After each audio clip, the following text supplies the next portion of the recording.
It is day 6-ish.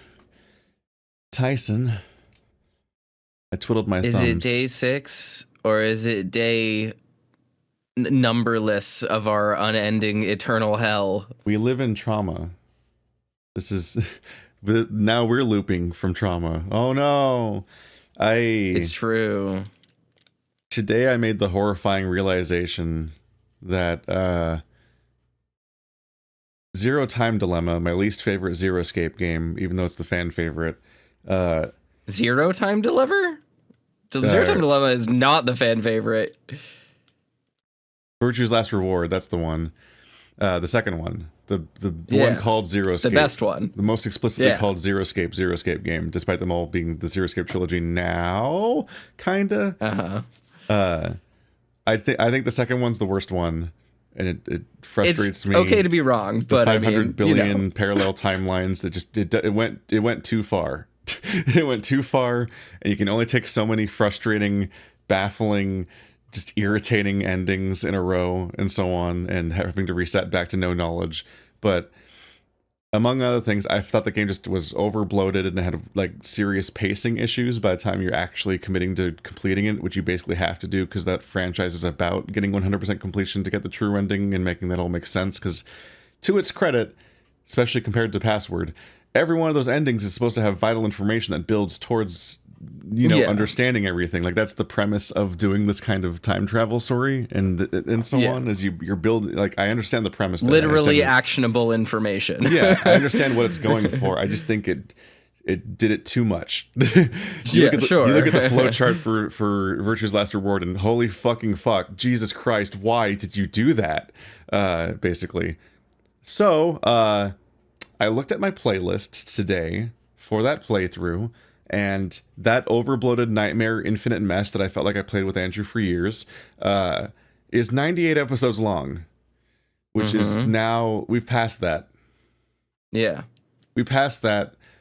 I not only did we pass that, I think we might have perfectly had the exact same episode count for finishing Route B, which has honestly just, it was all that build up to relatively few endings, so you'd think it'd be closer to what I want, but not only was it obviously way too long, because it took the entirety of Virtue's Last Reward to happen, which is a nightmare. That's terrifying. That's upsetting that it took the entirety of Virtue's Last Reward just to tell the story it did in Route B.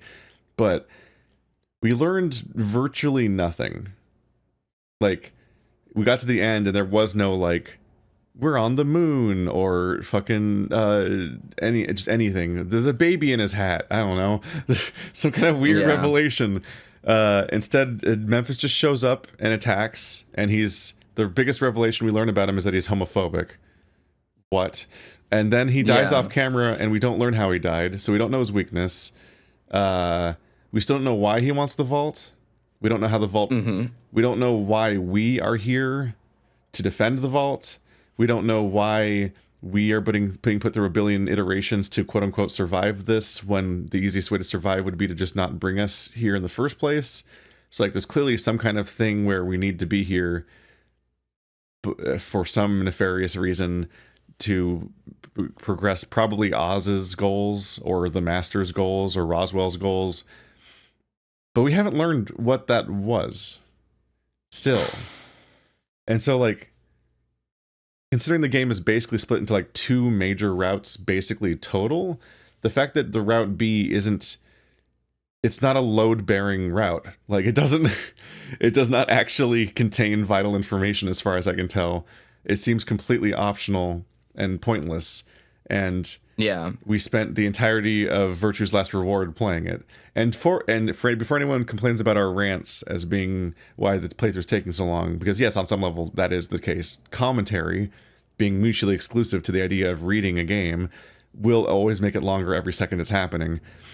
But that's exactly what people said about me playing Ad Astra and Echo with Stephanie, and it's exactly what people said about me playing Virtue's Last the Zero Escape trilogy and with Andrew, and me playing Phoenix Wright with Stephanie. That's just how all these playthroughs work. It's not a unique. We are not uniquely taking more time between me and Toaster, so that's not the difference. So yes, the Zero Escape playthrough was also bloated by a virtually identical amount of commentary and ranting, especially since me and Andrew were not a fan of the game, so we were ranting a lot about that game. And yeah, that's a rough metric. It was one thing to be like, to try to compare the length of this playthrough to Echo when they are different in so many ways, so it's not exactly compatible. But Zero Escape is what this game's basically trying to do.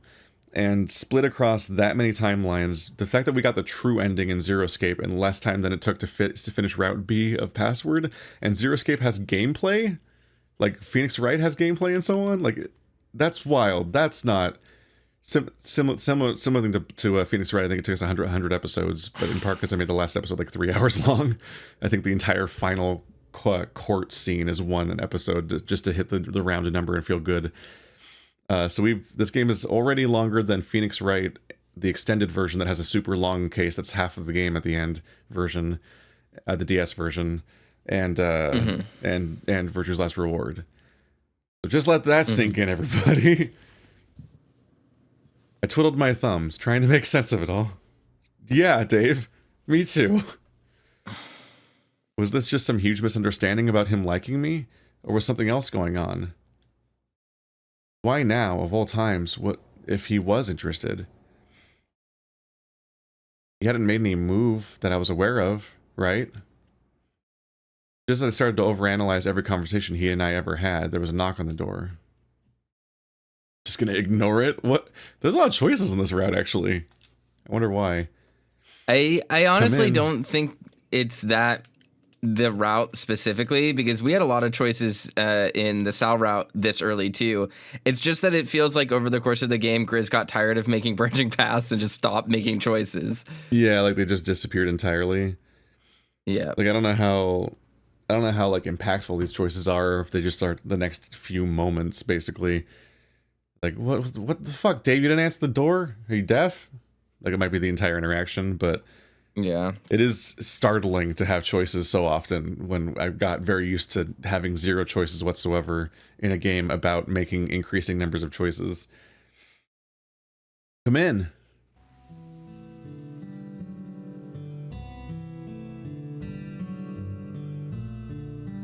Oh, this is Sal's voice. In my head, I was like, it's the Keith reading hour. Yeah. Sorry. Sal? What's wrong? Just coming to check in. You were absent for half of dinner. What? Go away. We don't like you anymore. This isn't your You route. don't even know us. You Stop literally it. just told us you didn't know us.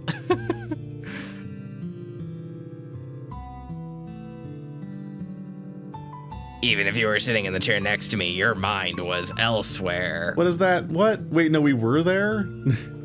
We were there, but... We were at dinner, but we were not... We were zoned out thinking about stuff. Yeah, just not to his liking. You weren't behaving correctly at dinner. I'm policing your behavior and making you feel self-conscious by pointing out your behavior to you. Yeah. People love it when you do this. Also, you already know why. We already talked about this, Sal, so what the fuck? I'm doing okay. I just keep thinking about what happened is all. You think he took his Kingdom Hearts jacket with him? Did you need to talk about it? I don't think there's anything to talk about, is there? On one hand, he and I go way back, and not for entirely good reasons, but I assumed that over time things were different, you know? He seemed to be getting better, right? I don't know if Sal knows him, so... He doesn't, but he's gonna say some bullshit probably. You're not going to like my take on it. But some people don't change. Some do, some don't. Tyson seems to be in the second group. Explicitly, obviously not true, but you don't fucking know him. Although, I don't know if Dave knows him in day 6. I think he might get retconned to know him in day 9 or something. I know, just... Compared to Dean? I guess if I compare him to Dean, maybe we'll learn about Dean, because I don't know. Talking about Tyson will give us insight about whether or not he's actively contradicting the lore or not. Yeah. They're both. Yeah. These are both opportunities to learn, honestly. He has a lot of good points too. Like, I am a shithead. Such as. Well, it's hard to put my finger on, like, but like I feel safe around him, strangely. That he can take charge and make the calls that benefit both of us. Oh, he didn't mean good points as in like was correct about things he said. He meant upsides. He has good qualities. Yeah. I thought he was going to admit that Tyson was right. Because like his blow up featured the reasons he's angry in the blow up are correct to the point where the exact things we pointed out elsewhere in the playthrough. It's just that scene was like a game of telephone with the idea of how to do any of those scenes. It was like 4 scenes mashed together, and 3 of them contradicted what we knew about the characters of the moment. At least that's what it was like in school. When he was expelled, well, he still looked out for me when we were hanging out, getting me snacks or whatever. That's a weird way to describe the guy that lived with you and his family. He looked out for me and got me snacks. That's the extent to which Dave's problems exist. You went through the death of your father together. Hey. Wanna watch a movie? Why? Isn't that just being a good host? Sure, but it's how he'd ask, or how he'd just lump things on me as a surprise. Thinking back on it, he knows what I like more than Roswell does. Because he's here. He never made a big deal about it, just things like getting my favorite candy from the store and throwing it at me, or when we were hanging out, he'd make sure I was comfortable.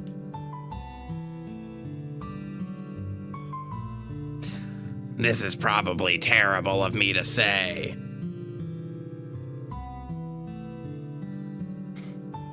But I've yet to see that side of him, and I'd hate to think that we're getting swept up in seeing things that didn't exist. I mean... That is insanely presumptuous. Yeah. It's a huge, weird leap for Sal to make, and he's being extremely intrusive and judgy about other people's relationships and making the bizarre mistake of saying it out loud after knowing he shouldn't. But also, Dave is horrible at like pumping up his friends, like when he talks about them. Like Tyson amounts to, he got me the right candy sometimes. That's how you present your relationship with Tyson, Dave? You always sound like an 8-year-old. Why does he always sound like an 8-year-old? Like Charlie. And Charlie going to the chocolate factory. Or not the candy store, not the that's a very wrong part of the story to go to.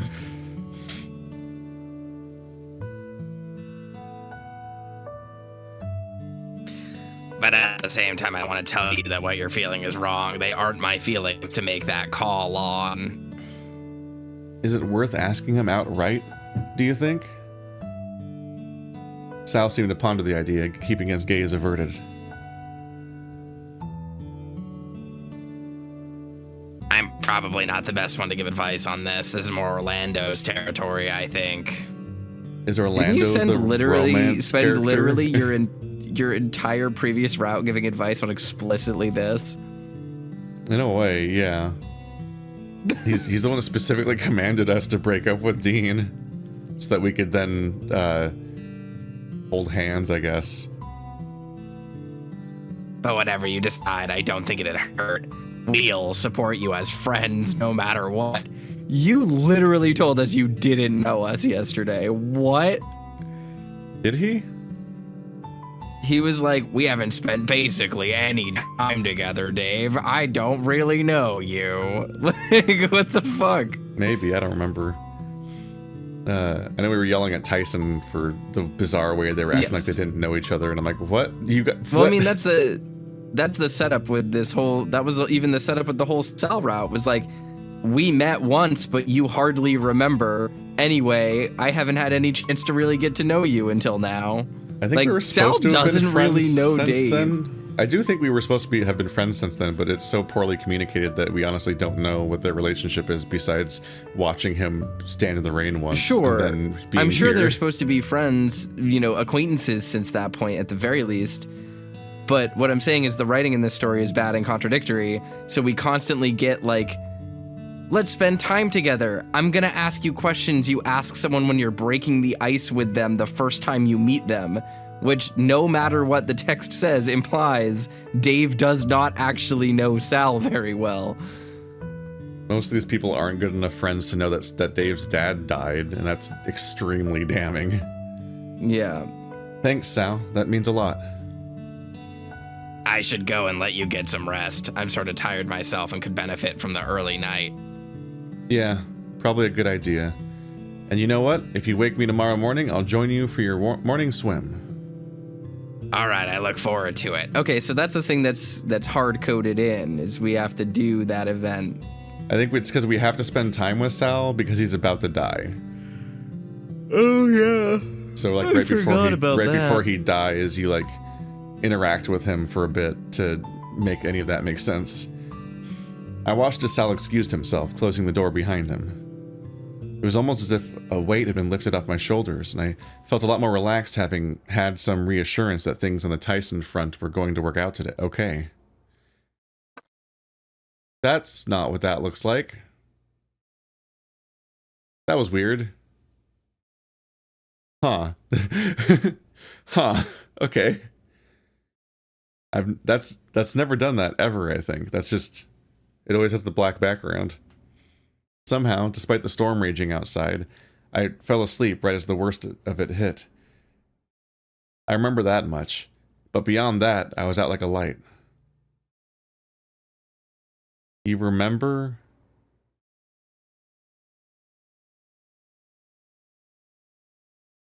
Oh, right as the worst of it hit, not right before the worst of it hit. He just specifically remembers the storm got super fucked, and then he's like, fuck it, just pass out. As my eyes adjusted, though, I realized something was wrong. Wait, what time is it? There was no way it was around dawn, and Sal said he was going to wake me up for a morning swim. He must be dead! Oh no, he must have been murdered. After checking my phone, it was way after the sun had risen, if the sun itself wasn't a testament of the fact. Cool. Normally when someone checks the phone, they say what time it is. I checked my phone and it's 9. But no, I checked my phone and wow, the sun's up. It's like the sun in the real life. Maybe he forgot? I figured there was nothing to be done about it and got dressed. Maybe he just didn't want the company. No biggie, there'll be other times. I made my way downstairs and looked around. There was no way everyone was still in bed, but no one was around. Hello? No one was around? No one in the dining room. Wow. Anyone here? And yet again, no one in the kitchen. There wasn't even a sign of breakfast having been made. Really? Everyone's in bed still? As I was standing around in the kitchen, I heard movement behind me in the dining room. Oh, good. Someone else is up too. I was about to worry. Whoa. Roswell, what's wrong? What happened? It's too early in the morning to do Roswell voice. No sooner had I walked into the room, I saw Roswell trembling, tears running down his face, on the verge of hyperventilating.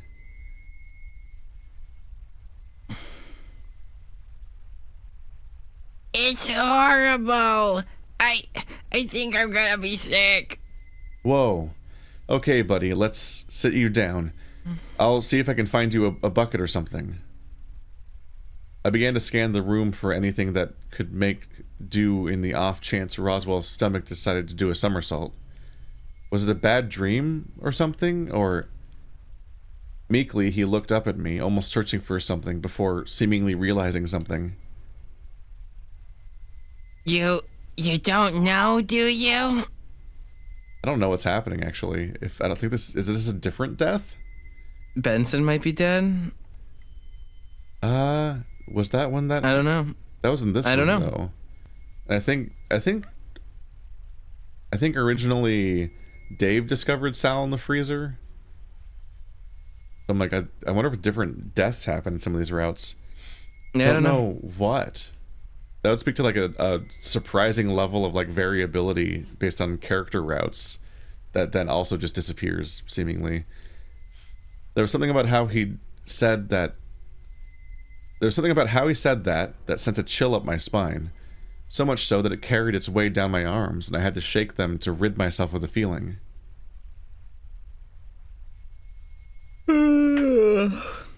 Maybe you should go see the others. I'll be fine. Ugh. And then he ragdolls. As soon as Roswell... the fucking ragdoll. Like an Oblivion NPC. There's a murderer afoot. Looks awkwardly stands there. Nice day we're having, isn't it? Fucking Oblivion's an incredible video game. Not for good reasons, but, you know, I'd rather play it than Skyrim. As soon as Roswell grabbed his stomach, I rubbed his back. But he just sat and groaned, fighting back from doing what I was hoping he wouldn't. Where are the others? Fighting back from doing what I was hoping he wouldn't. Puke. Yeah, so he's fighting back against doing what I hoped he wouldn't. Because Dave doesn't want him to puke, and Roswell's trying not to puke. Yes. But it's clumsy. Like, it's just a weirdly long way to the strange infer. double negative there tripped me up. Yeah. Because it sounds like he's fighting back against doing what Dave doesn't want him to do, which is not puke. Like, he wants him to not puke. So it makes it sound like Roswell is fighting back against not puking. It turns into like white lady doing math meme where you're just like, you have to sit here and parse for a moment what the literally what the sentence means because they didn't just say the normally. Mm-hmm.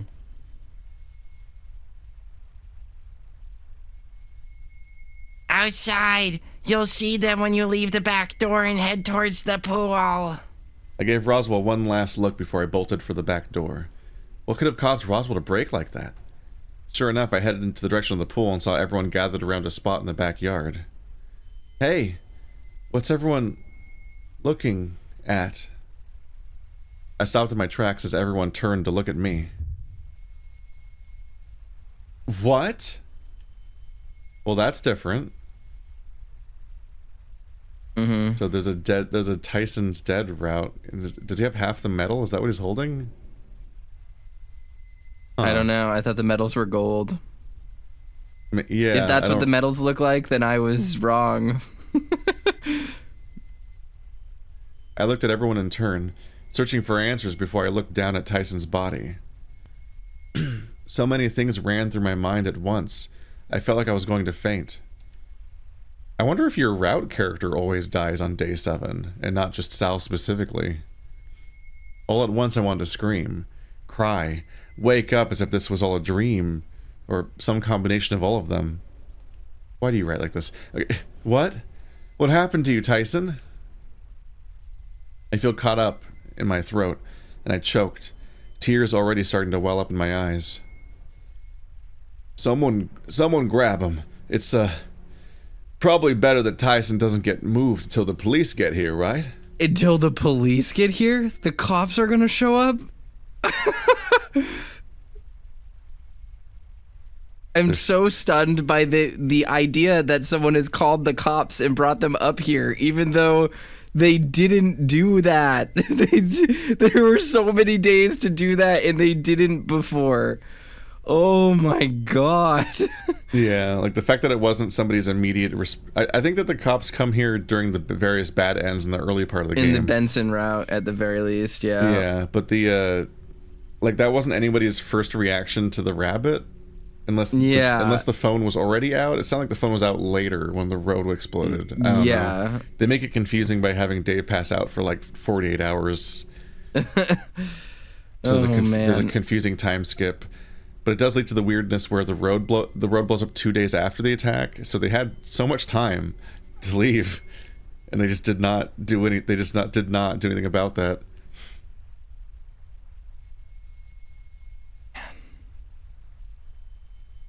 Yeah, good idea.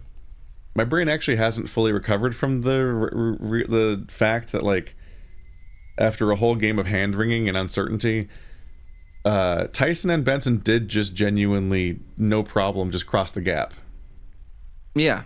Like, at the end of the game, they just cross over and I guess go talk to the cops that show up or something like that, and then cross back. And so it's like, it really just was not an obstacle for anyone except for fat people, apparently.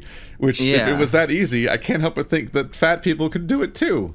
It's weird. It's I just don't... strangely, like, ableist about it. Like, it's weird. Yeah. I'm like well, the implication here is that, like, it'll take so long to get across that they'll just find us. But once again, it's the heat tracking rabbit issue of, like, we can't go outside. Jack will conveniently find us no matter where we go, even though the woods are a gigantic place. Yeah. Oh, we can't cross the road out because the second we go there, they'll laser hone in on our location like they have fucking satellite GPSs trained on us. And then that does happen where Dave wanders off completely alone. And he goes to the road that supposedly he can't cross, and then Jack's waiting there to stab him, and that's an ending. And you're like, what? Why did Dave come here if he thinks he can't get out that way? And why was Jack waiting there if he thinks people can't get out that way? Why did he blow up the road like that and not put any more work in if apparently people can get out that way? Did he test it? Did he know that he can get out that way, which means other people can?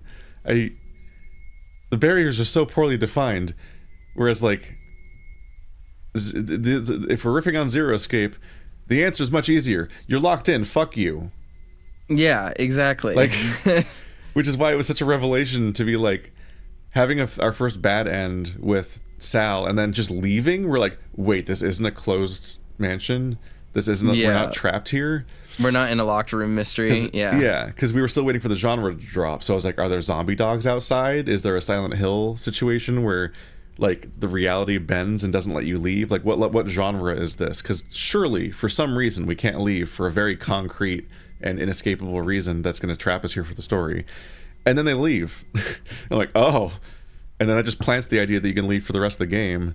And then the justification for why they can't leave now is like almost it just doesn't work. It just fundamentally doesn't work, and they keep coming up with new excuses for why they can't leave, and those also don't work. And all of them combined, still collectively stacked, don't work. And you're like, just leave. And then they do, kind of, and you're like, wait, what? Fuck. Anyway, I don't know who it was that put their hand on my shoulder. I was too focused on trying to reach out and touch Tyson. But no matter how much I willed my hands to move, they froze halfway there, as if afraid that if I were to lay hands on him, it'd confirm this is real. I feel like we actually did see this ending at one point, but it didn't have a CG. Tyson has never died. I feel like Dave went outside and saw someone dead. Maybe it was just a flash or something. But that line of dialogue of the, like, I was too focused on trying to reach out and touch Tyson, because I remember Dave being super shell-shocked by a death, and I don't think it was Sal. We had Sal and we had Benson, and then I guess technically the other Tyson death. It might have just been a flash then when Thanatos was explaining how the vault worked, but like, I can 1000% guarantee we have not done this scene before.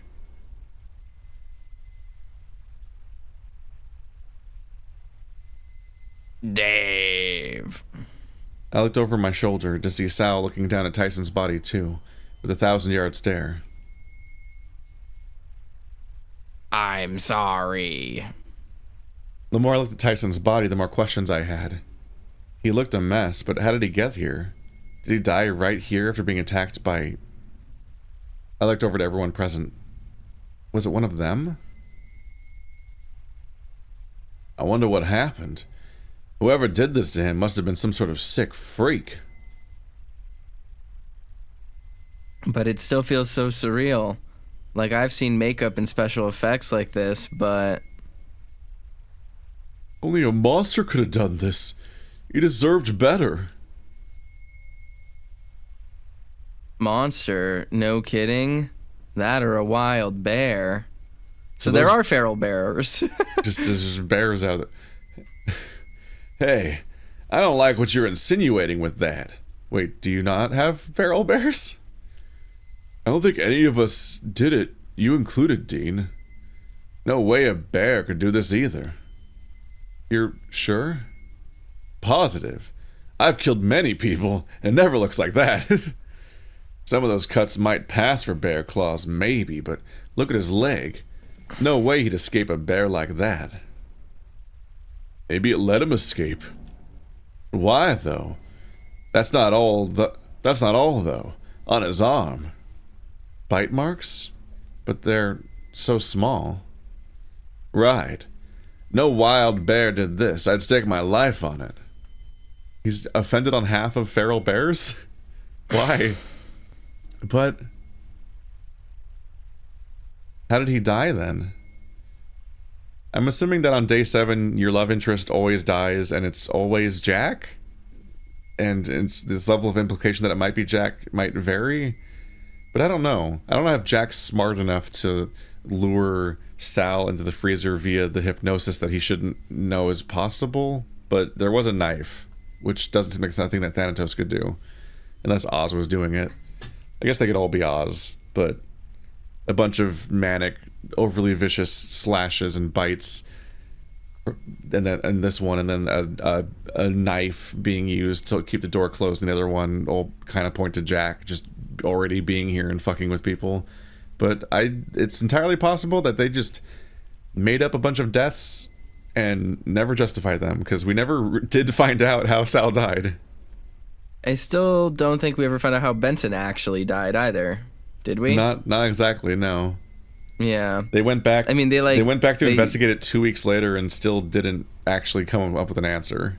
Yeah, we know that he was killed, and I guess the presumption is it was Dom or Jack. It was one of the insert generic bad guy here. Like, that's how it works, I guess. Yeah, so he was specifically shot. Yeah. It's hard to say. The obvious guess is exsanguination, blood loss, but there's no way to tell what caused these wounds. Okay. Can we people die when they're killed, Sal. Yeah, that's most of his dialogue. Can we maybe not stand around it? Him, Dean, it's Tyson, remember? Right, sorry. He has a point, though.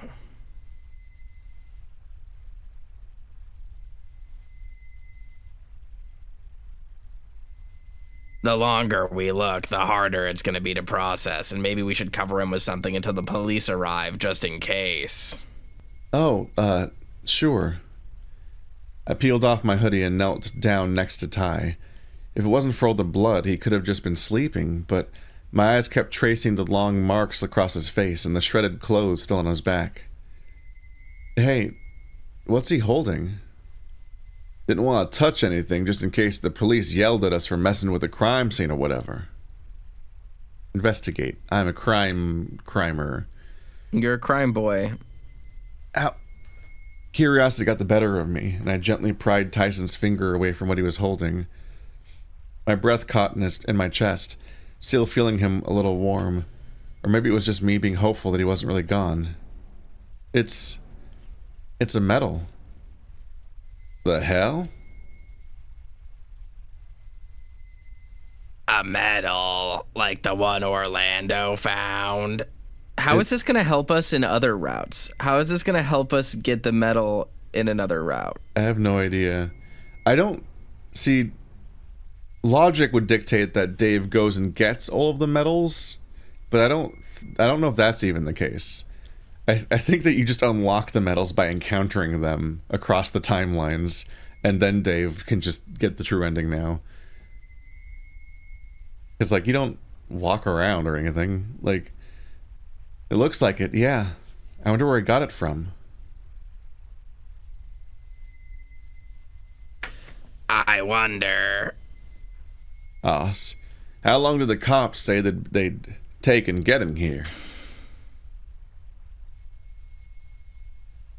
Said they dispatch right away, but didn't give a specific time. But I imagine if a body has been found, they won't delay on that. I looked up from the metal, placed it back in Tyson's hand. Figured it'd be best to leave everything in one place for the police to check out, now that you've tampered with the evidence. I looked to the others, my vision blurring a little as what I'd seen finally began to sink in. The disbelief that Tyson was gone, dead, was fading fast, along with the shock of seeing his body firsthand. I know how Roswell felt. The same sickening feeling rumbling up in my gut made me double over a little bit, quickly aided by Sal stepping in and rubbing my back. That makes it sound like his sickness is aided by Sal. I don't feel so good. I don't... All at once, signaled by my voice cracking, my nose began to run. What? Okay. And the tears started to pour down my face. Those things don't correlate as a cause and effect. It's fine. I began to bawl, wanting to cling to any hope that this was just a bad dream. Sal, get him inside. I'll wait out here and with Haas until the cops get here. Don't worry, Dave. Won't let anything happen to him.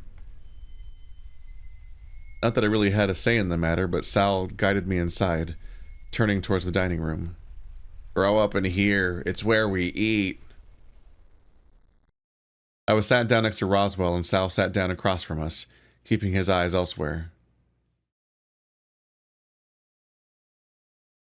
How are you feeling, Roswell? Keeping his eyes elsewhere, but asking this. I can't look at you. You're disgusting. You filthy little pig. Oh, better for sure. I think having not had breakfast helped, but I couldn't have kept it down in the end. Ugh. Upon the mention of food, I was simultaneously hungry and wanting to puke. I'm feeling so many things right now, it's starting to hurt my head. I'm sorry. There wasn't anything I could do. He was already gone when he was discovered. Someone did check, right? That he's dead? He's just out there. It hurts. Help. No, don't leave. It's cold. Were you the first one to find him?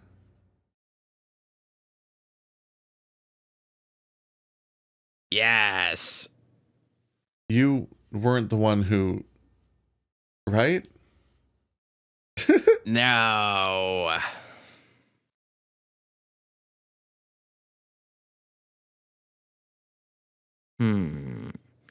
I'll put it down to your emotions being the reason you asked, but no, he was dead when I found him, although it looked recent. Someone killed him right outside the house? Really? From the looks of things, he'd been bleeding out for most of the night. Whatever happened to him, he fought right until... No, that's not what he's bleeding out for the whole night means. It means that the fight ended a long time ago and then he was knocked out and he bled out. It means he fought dying? To survive, but... Like fought, like, as in, like, laying there fighting, not fighting a rabbit. I understand. Until he made it back there. That's something, I guess. A good something.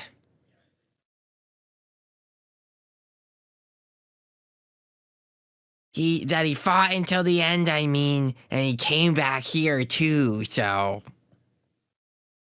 You think he wanted to come back for help? Dave? Probably. Could have just been the only place he knew people were as well. Hard to say.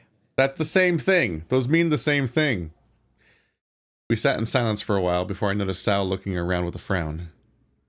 Sal? Yes. You okay? For the most part. Just wondering where Orlando ended up. Huh. You know, after I came outside, I don't think I saw him after we talked about how it happened. I mean, he was there, and now you're here. I don't know where else Orlando would come up in the story.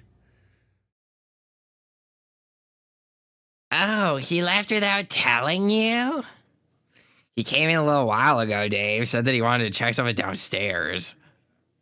Something downstairs, as in that something that the both of you checked out literally today in the plot.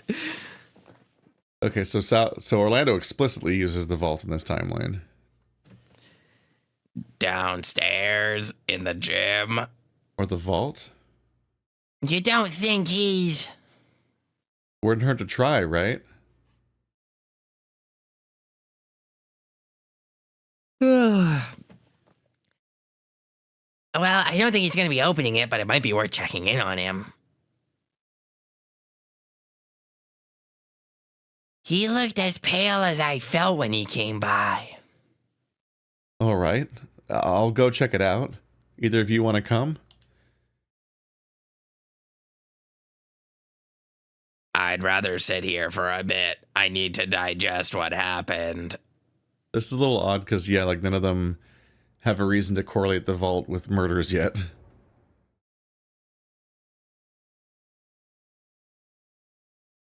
Same here. I don't really feel like moving. Still sort of sick, kinda. Not that I was any better, but my take on it that distracted myself from it might help, if only in the short term. Not that I was any better, but my take on it that distracting myself from it might help. I give up. I could hear him before I'd even made it downstairs. Come on. Work. Come on. Please? Orlando? Oh. It's just you, Dave. What are you doing here? Are you alright? I'm fine. Maybe a little relieved. Relieved? What a thing to say. Then, what are you doing? Oh, right. I was trying to open this door. Why is that? Well, I saw you went pale immediately after you saw what had happened outside and figured maybe there was something that could, you know, help? Make this better? I saw you go pale as opposed to I saw the corpse? Oh shit, the corpse is bad. Dave, I can tell from Dave's face. Isn't there only supposed to be the scavenger prize behind this? Yeah, but I was hoping that maybe it was something that we could use to revive Tyson, like a phoenix down or something. So you will just name things that are copyright from things, right? What? Why were we dancing around names of things in other scenes? Or something we could use to make this right. But you said you were relieved. Why go through the effort when... For you. You're probably my best friend by any margin, and seeing you hurt so much. Best friend! We've hit our third best friend. Wow. Okay. All right. Tyson is Haas's best friend. Dean is Sal's best friend, and Orlando is somehow Dave's best friend. You can tell because of how they finish each other's sandwiches. Sandwiches.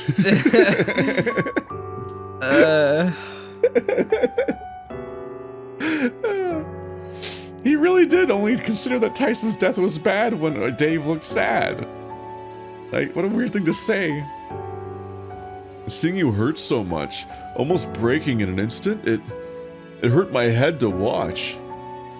I won't pretend to somewhat... Okay, you need to stop talking, Orlando. He's so bad at this. I won't pretend to somewhat enjoy not having to fear him anymore.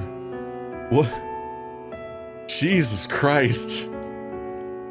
Whether or not you liked him as more of a friend or not, more than a friend or not, I don't know, but I don't want to see my friends sad. He sincerely is explaining that he doesn't care about Tyson's death until Dave is sad about it. What the fuck? This is upsetting characterization for Orlando.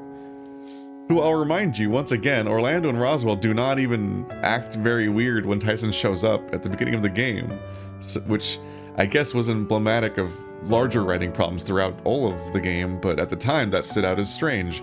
Now it's just what I expect of all of the password all the time. I was clinging to hope that maybe there was something behind this door that would make you happy. Orlando, buddy, I was touched.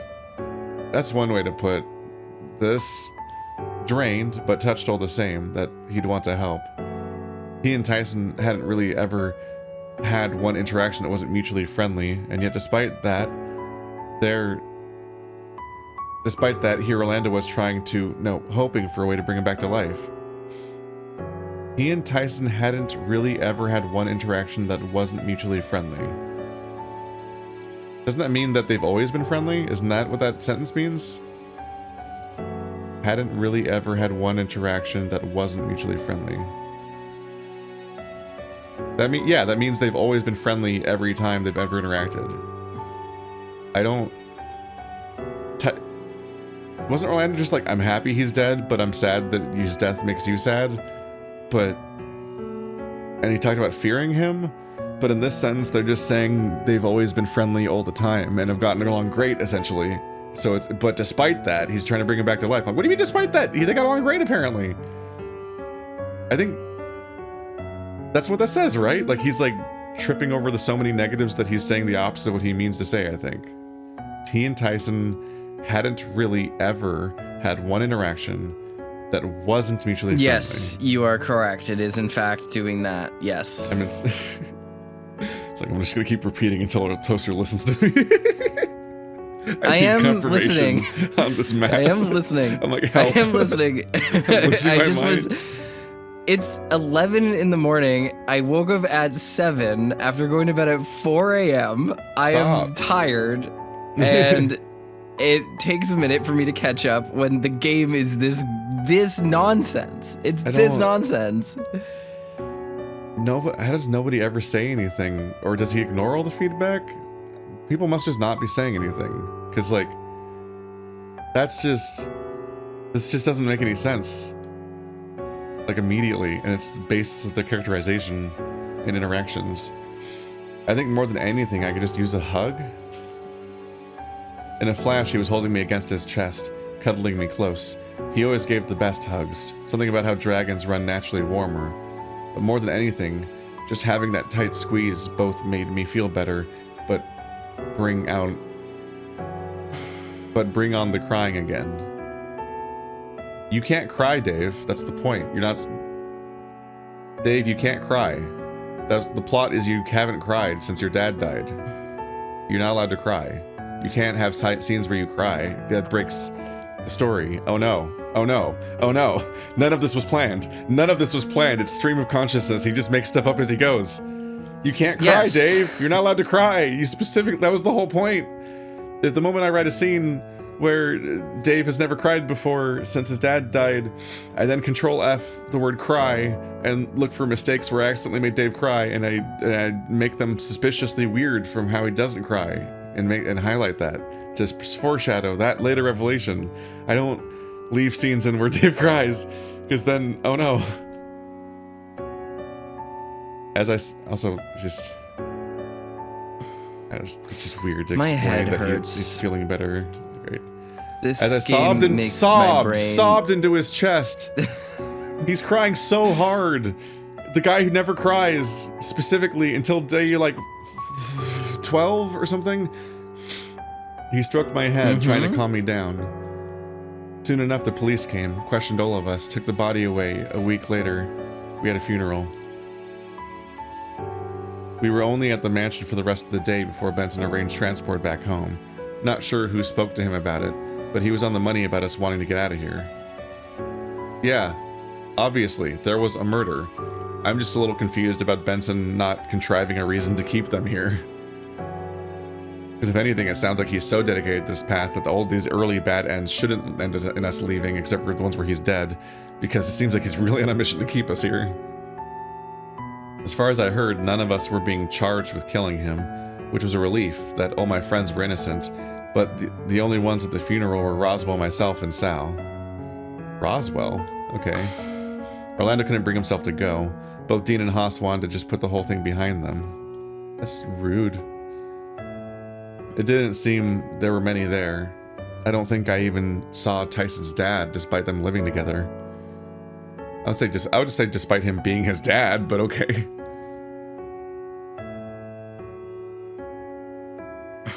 Well, that's over at least. Yeah, rest in peace, Tyson. I still felt numb to it all. Funny thought. Not ripperoni, Tyson. I still felt numb to it all. Not sad nor angry, just numb. The funeral cemented what I'd been holding on to for the past week, but Sal explained that I was still working through the stages of grief or something. We probably have to be watching for the password?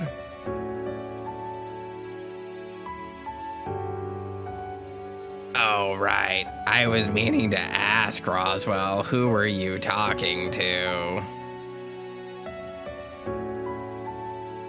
Huh? What do you mean? Was he a relative of yours? Seemed to know you. Is this just... Is it just Oz? He's alive. Is it Oz? But we never met him. Yeah, but Roswell met him now, apparently. Interesting. Anyway. Oh, that guy? I'd say I'd seen him before, but supposedly he had a message for me from the people that own the mansion to pass on. Was it Benson? Pass on to who? Well, they knew Benson. You actually here. Why don't you just give it to Dave? He was there. Whatever. Roswell handed me an envelope, a wax seal keeping it closed.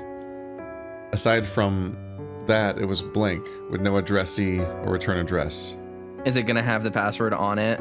Is the first password we get in every single route one that it comes on a fucking letter to us? Because if that's true and people got on our case about not being able to find the passwords because we're not paying attention, fuck you. Fuck those people. I think Holy shit! If this is I think doing it's because this. it's supposed to be a tutorial, but then it just sets up the problem. Is that the problem with just telling you the password and delivering it to you as a tutorial is that ends up tutorializing the idea that passwords are just a thing that are very obviously telegraphed and not a Yeah, that's what secret I'm you saying. have to unpack. Yeah. Yeah, But we've been this down is this road them. already. Yeah, I'm just saying if this sets this up again, then everyone who got on our case is truly verifiably insane and cannot be trusted.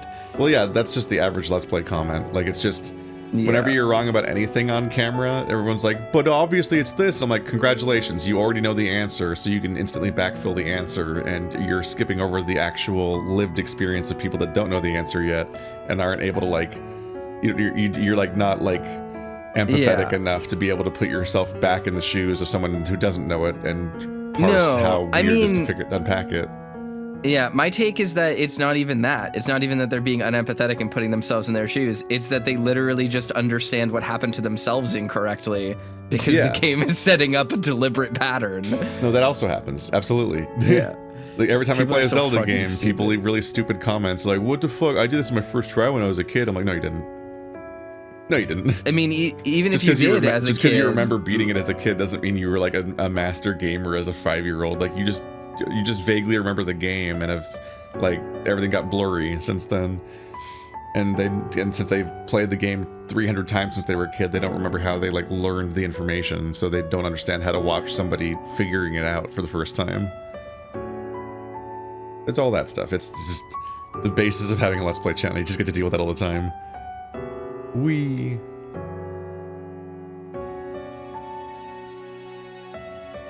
Ignore it. I tore it open and had a look, eyes scanning the words. I am truly sorry for your loss. No amount of grieving will ever change his fate, and in his memory I'll impart some wisdom that aided me when I lost someone dear to me. My throat felt dry, but I continued reading, eyes flickering up to Roswell and Sal. To avoid drowning within your sadness, take refuge in your friends. Seek their comfort and take the days one at a time. Mutual support will help you through this and the days to come. The name Is of the that game true? has and always will be Solidarity. It literally did it. Yeah. Okay. I also Well- I'm like, don't read into the text above it too much because I know how this It's works. nonsense. It's clearly just leading to the word solidarity, and that's why it says any of that. Yeah. It's not like informed by the game that it's in. All right, well, Yeah. password solidarity. So yeah, I'm just gonna put it out there. Every single person, I'm gonna say it again. Every single fucking person that was like, the game doesn't set up that it just gives you passwords in all caps. Actually, fuck you, because it just did it for a second time on the first password in this route.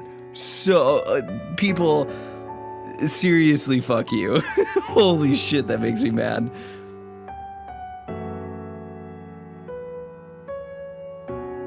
Seems like sound advice. Wait, there's more. Let's see. Losing someone is always hard, be it to death, sadness, or themselves. To my shame, I failed to see this despite having multiple times before me. Despite happening multiple times before me. I failed to see what? That losing people is hard? What the fuck? Are you a robot? Are you an alien? As a favor to yourself, if you notice your friends behaving strangely, do whatever it takes to keep them safe. Accept the possible backlash and the reality that they may not be your friend afterwards, but always act within the interest of your friends. And this is just signed OH. So, Oswin Hammond. Oswell Koppel. No. Oh. People make me so mad. OH, seems strange to not just write your name.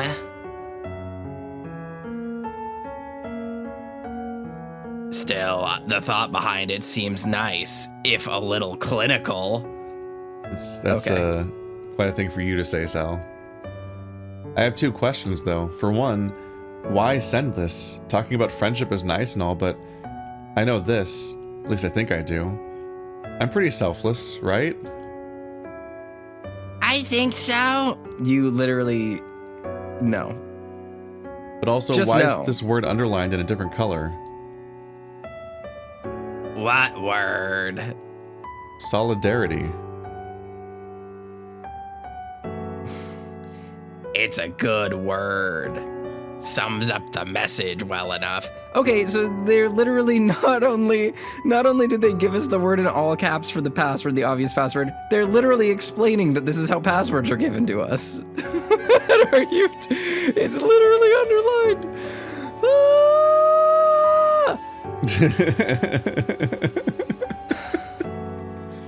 Welcome Can back I have a look? to the problems of part 10 of this playthrough. I cannot stand this. It makes me so mad. I handed the letter back to Roswell, who seemed intent on staring a hole through the paper with how hard he was looking at it.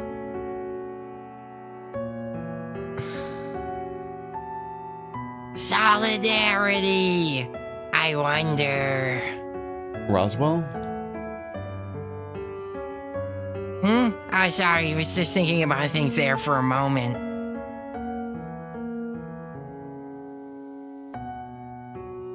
Anything I come up with as to why that's the case seems too silly to say out loud. Try me. Nothing really substantial, but maybe it's like that to stand out on purpose, to really make you remember the word and what it means. Wow, they're really explaining the concept of underlining something. Like they're extremely tutorializing this underlined word, which will never happen again. I am so vindicated right now. I was vindicated before. It reads like extra sentences that were added because people were too dumb to understand that the underlined, highlighted, caps locked word was important. But then And that yet makes it all the more people- brave to then stop doing that. if you thought they Yeah. were too dumb to get through this part. People are so stupid, and the fact that people still are this stupid and don't think that the game actively set up. Don't think the fine. game actively set this We've up. done this. It's breaking my brain. It's fine, they're wrong My and dumb. brain is broken. We've explored all the caveats of why they're dumb and wrong. I want them to be not this. I want them to not have opinions on the internet. They should have their internet Those people opinion already license stopped revoked. watching because we're dumping on the game for quote unquote no reason or something. Yeah, everyone, if you know someone who does this, cut them out of your life entirely and just sever completely and punish them for being bad people. Punish them for being... The lesson's the opposite of solidarity. Fuck it. Yeah, no, cut them out completely. You don't owe them anything. They're bad people. You're bad people for having terrible media opinions. Toaster has been hurt. I hate... Anyway. Although it's trying to make you remember this moment, it almost just seems like a mean thing to do. Almost like it's a fourth wall break of some sort, and we now have to acknowledge how weird this is.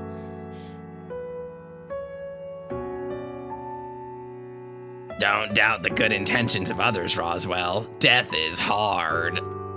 Okay. Helping others through it is just as hard. Everyone copes differently. So what happens now?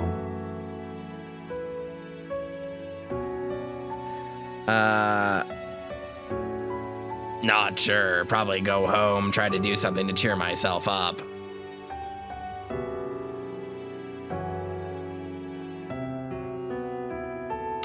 I'm probably the same. Probably gonna take a long shower and mull things over under the water and get an early night. That doesn't sound too bad, really.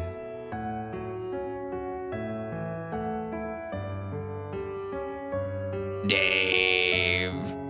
Yeah. Are you going to be okay? I think so. Eventually. It's not like I knew him that well or anything.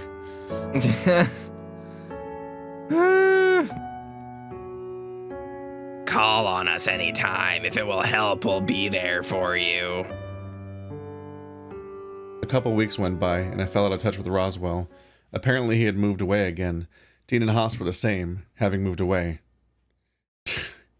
Yes, that's what same means.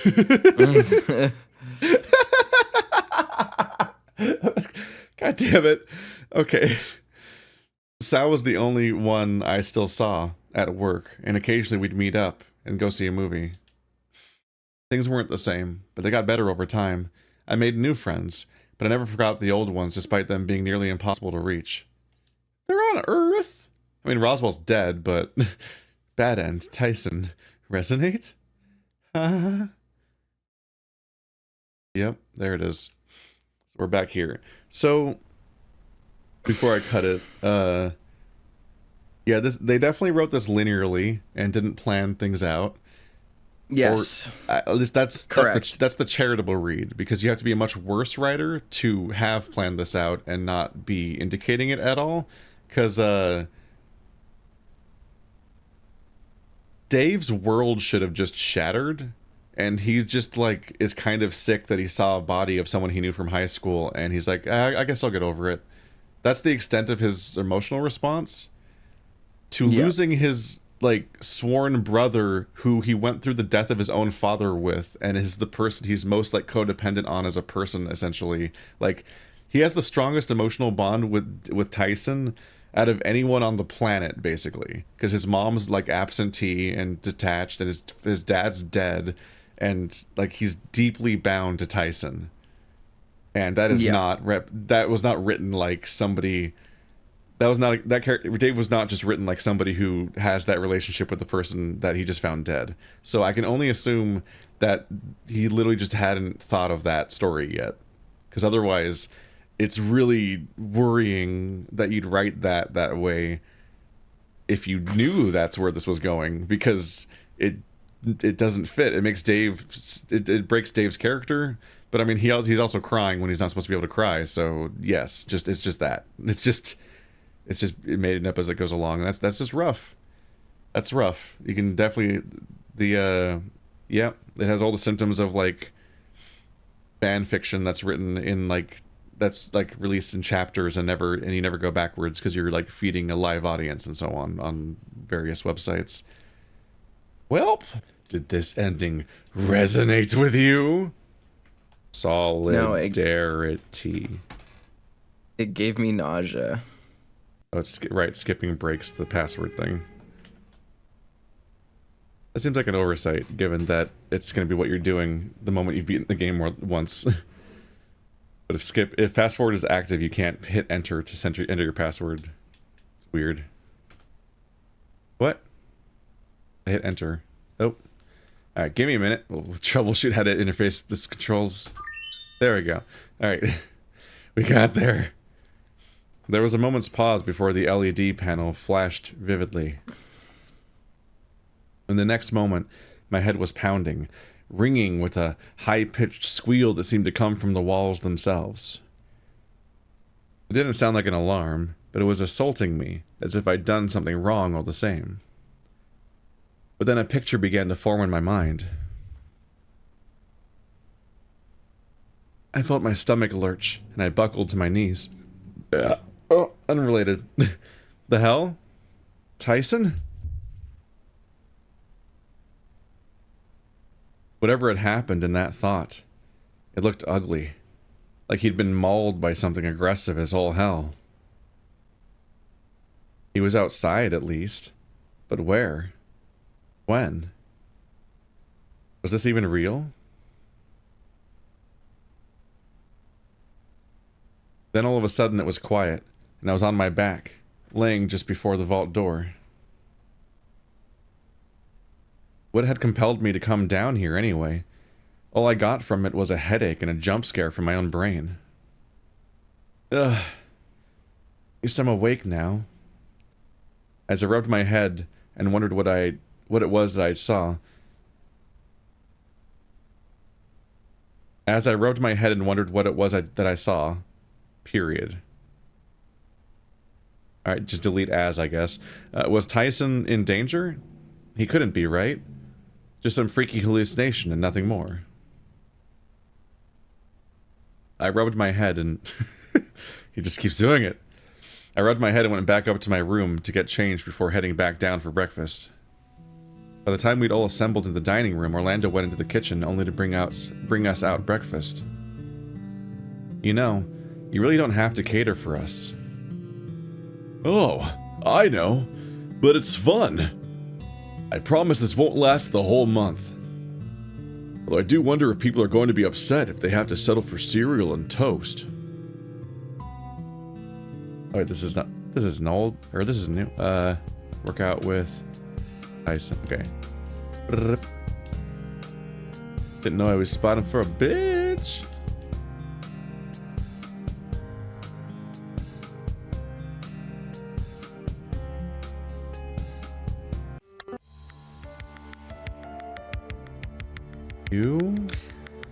Unless these are choices I need to change to fix what happens. Is all just going to cause the same outcome? I don't know. Stop Tyson. Okay, there it goes. You're better off without me, Dave. Enjoy your month or whatever. Immediately those words triggered a memory from earlier that day.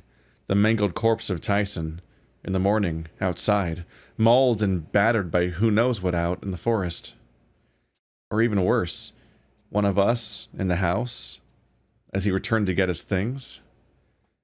There was no way of knowing which it was, but the feeling that Tyson's life depended entirely on what I did next spurred me to move. Save Tyson! Okay, well it's not... It's not exactly like... Oh no, I have to interpret what the right move is here. We'll work something out. or it's over, Leo. It's like... Click the Save Tyson button to save Tyson. With what strength I could muster, I lunged forward and grabbed Tyson by the leg. Why was that a choice? Wait. The hell? Let go. Tyson tried tugging his leg away, to no luck. I was lashed on tight, and I wasn't planning on letting go. He sucks in his route, like, already. Like, Jesus Christ. This is just upsetting at this point. Yeah. I don't know. I can't hate him. If I had to put up with Dave, I would also beat the shit out of Dave. So, I mean... Yeah, but it's just not the point of their characters, according to not this route, at least. No, you don't understand, Keith. There is no point to the characters. We live in a meaningless universe with no theme or value inherent to anything. This game has turned me into an edgy nihilist. Next thing I knew, I was being grabbed and lifted up, held off the ground by my collar. You don't want me to go that bad? Why, huh? If you go, you'll... I'll what, Dave? What could be that fucking important? If you go, you'll die. So you're threatening me now? You got some nerve, pup. What an idiot. Please stay. I'll do anything. Just don't go out there.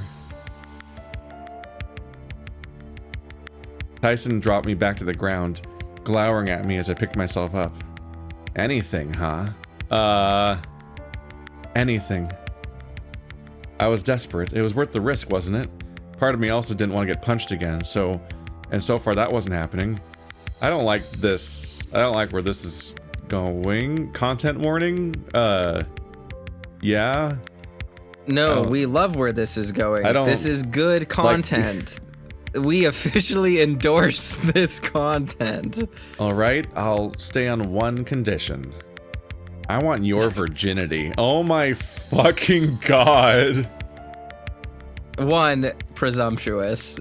2, what? What this is so stupid. Look at how they massacred my boy. Jesus Christ. Dumb. This is worse. This is worse than I Want to Be a Cop. Like, they're like, oh, you thought you had your favorite character in Password? Fuck you. Let's look at how upsetting we can make Tyson as a character. People are gonna be like, see, I told you, what a twist, huh? You guys had no idea Tyson was like this the whole time.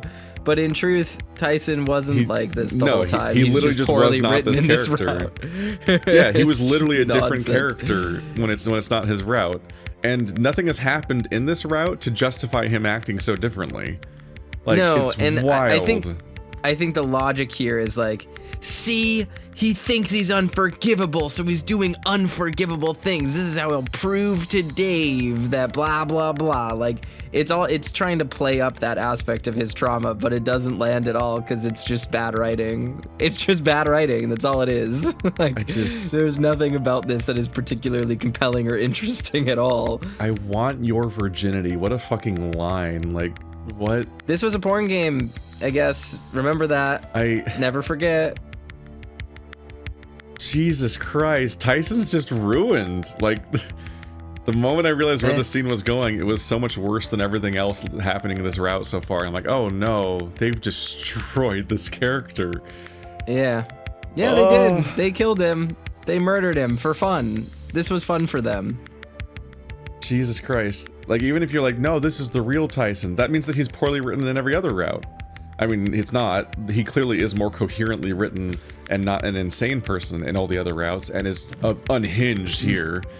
They're brothers. This is the brother character that lived in Dave's house and was under his roof and lived with his father, who rescued him from a broken home. They're written to have like a genuinely like kind of sweet relationship in every other route, and here he's literally going to take Dave's virginity under coercion after beating him multiple times. And that's day 6 of the campaign. Like, the story has to keep going for approximately 15 more days before they forget to do routes anymore or something. Okay. Correct. Okay. Okay, and this is everyone's favorite route. This is the most recommended route in the game for its writing. Yeah. Right? Okay. You haven't missed anything. Hi, welcome to hell. I've been here for so long. I'm not side-eyeing the Password fandom anymore. I'm just staring daggers at them. Like, there's no more subterfuge. I'm just like, what the fuck? No, these people don't deserve to have opinion. They're not allowed to have opinions on the internet anymore. I refuse. I'm so concerned by the people that put this game on my radar by recommending it so much. Yeah, I'm taking away their internet license. Like that's what I'm doing. I don't know who. Like, they know what I was playing and what my standards were at the time for visual novels, and they're like, you know what you should do next after Arches? No. This is a thing that I think about a lot. Tyson's route. I think about like the erosion of like monoculture and like pop culture and stuff, where nowadays people are so motivated by playing and reading and consuming and watching things that they already know that they'll like or that they are uncritically interested in, that suddenly the bar of quality gets really mixed up, and people will be like, I very frequently meet people who are like, oh, I love Pathologic. Pathologic is so cool. I watched so many cool video essays about it. It's such a smart piece of amazing work. You know what I think you would really love? It reminds me so much of Pathologic. In fact, they're like almost the same game. You should play like Outlast. And I'm like, what? It's just like Pathologic. Yes, yeah. Like there's like the you get the so quality baited by hearing people start off by saying an opinion that you really agree with, and you're excited to see where this is going, and you want to hear more from this person, and then they're like, I can't believe I'm getting this opinion from a married man. Yeah, yes, exactly. And it's like you get this situation where people, they don't have that shared bar of quality, and it gets worse and worse and worse as like people's media backgrounds become more like circle jerky, for lack of a better word. And it's like, this person has consumed only a diet of Danganronpa, Zero Escape, and like Jujutsu Kaisen, and like just random My Hero Academia. Like, here's the top 5 most popular anime and video games among people who had Tumblrs in 2014. Now, watch them make a thing. And they make a thing, and it really is just their cultural background, their like pop cultural background, regurgitated into a new thing. And all the people that liked those things just go, oh, it's like that thing I liked. That makes it as good as that. And like quality just erodes and gets flanderized over and over again. So when people say Password is good, this story is well written, look at how interesting it is, it's just like all those other things you'd like. It's a masterpiece. It's even better than Echo. I'm like, it's the equivalent of how you talk about so many of the media recommendations that you receive are because it's gay. Yes, or because it's gay. Exactly. That's what normal people recommend to you outside the furry fandom. And you're like, yes, Heartstopper. Where it's like, oh, you don't have a brain. Like, you people don't have brains. You are just not using your brain. They're algorithmically tagging you. Yes, you are exactly. the gay. Here is a gay. It's for you. It's don't you watch drag? Drag show? It's very it's called? distressing to me. It's just very distressing to me. I get sad when I think about it. This is rough. This is real rough. It's to the point where like I actively don't want to keep pressing A because I don't want to see what they do to Tyson, who was the thing I was holding on to, basically. Like, he's the thing that worked, and it's like, what? Wait, no, the story about him doesn't work? Then did it? Correct. Was it an accident? Did he accidentally become a good character outside of his own route? And how does it happen? And this is not like, oh, you're going with this. You're going with the particular character. Like, this is not accomplishing the thing that Echo does, where focusing on a specific character for their route digs into what their baggage is. Because this doesn't. Yeah. Because when you dig into the baggage of like Flynn or Jenna or something, it doesn't like break their character. It adds depth to their character. But this does not add depth to Tyson. It just gives us. This is the point where it'd be easier to accept that Hoodie Tyson is a different character.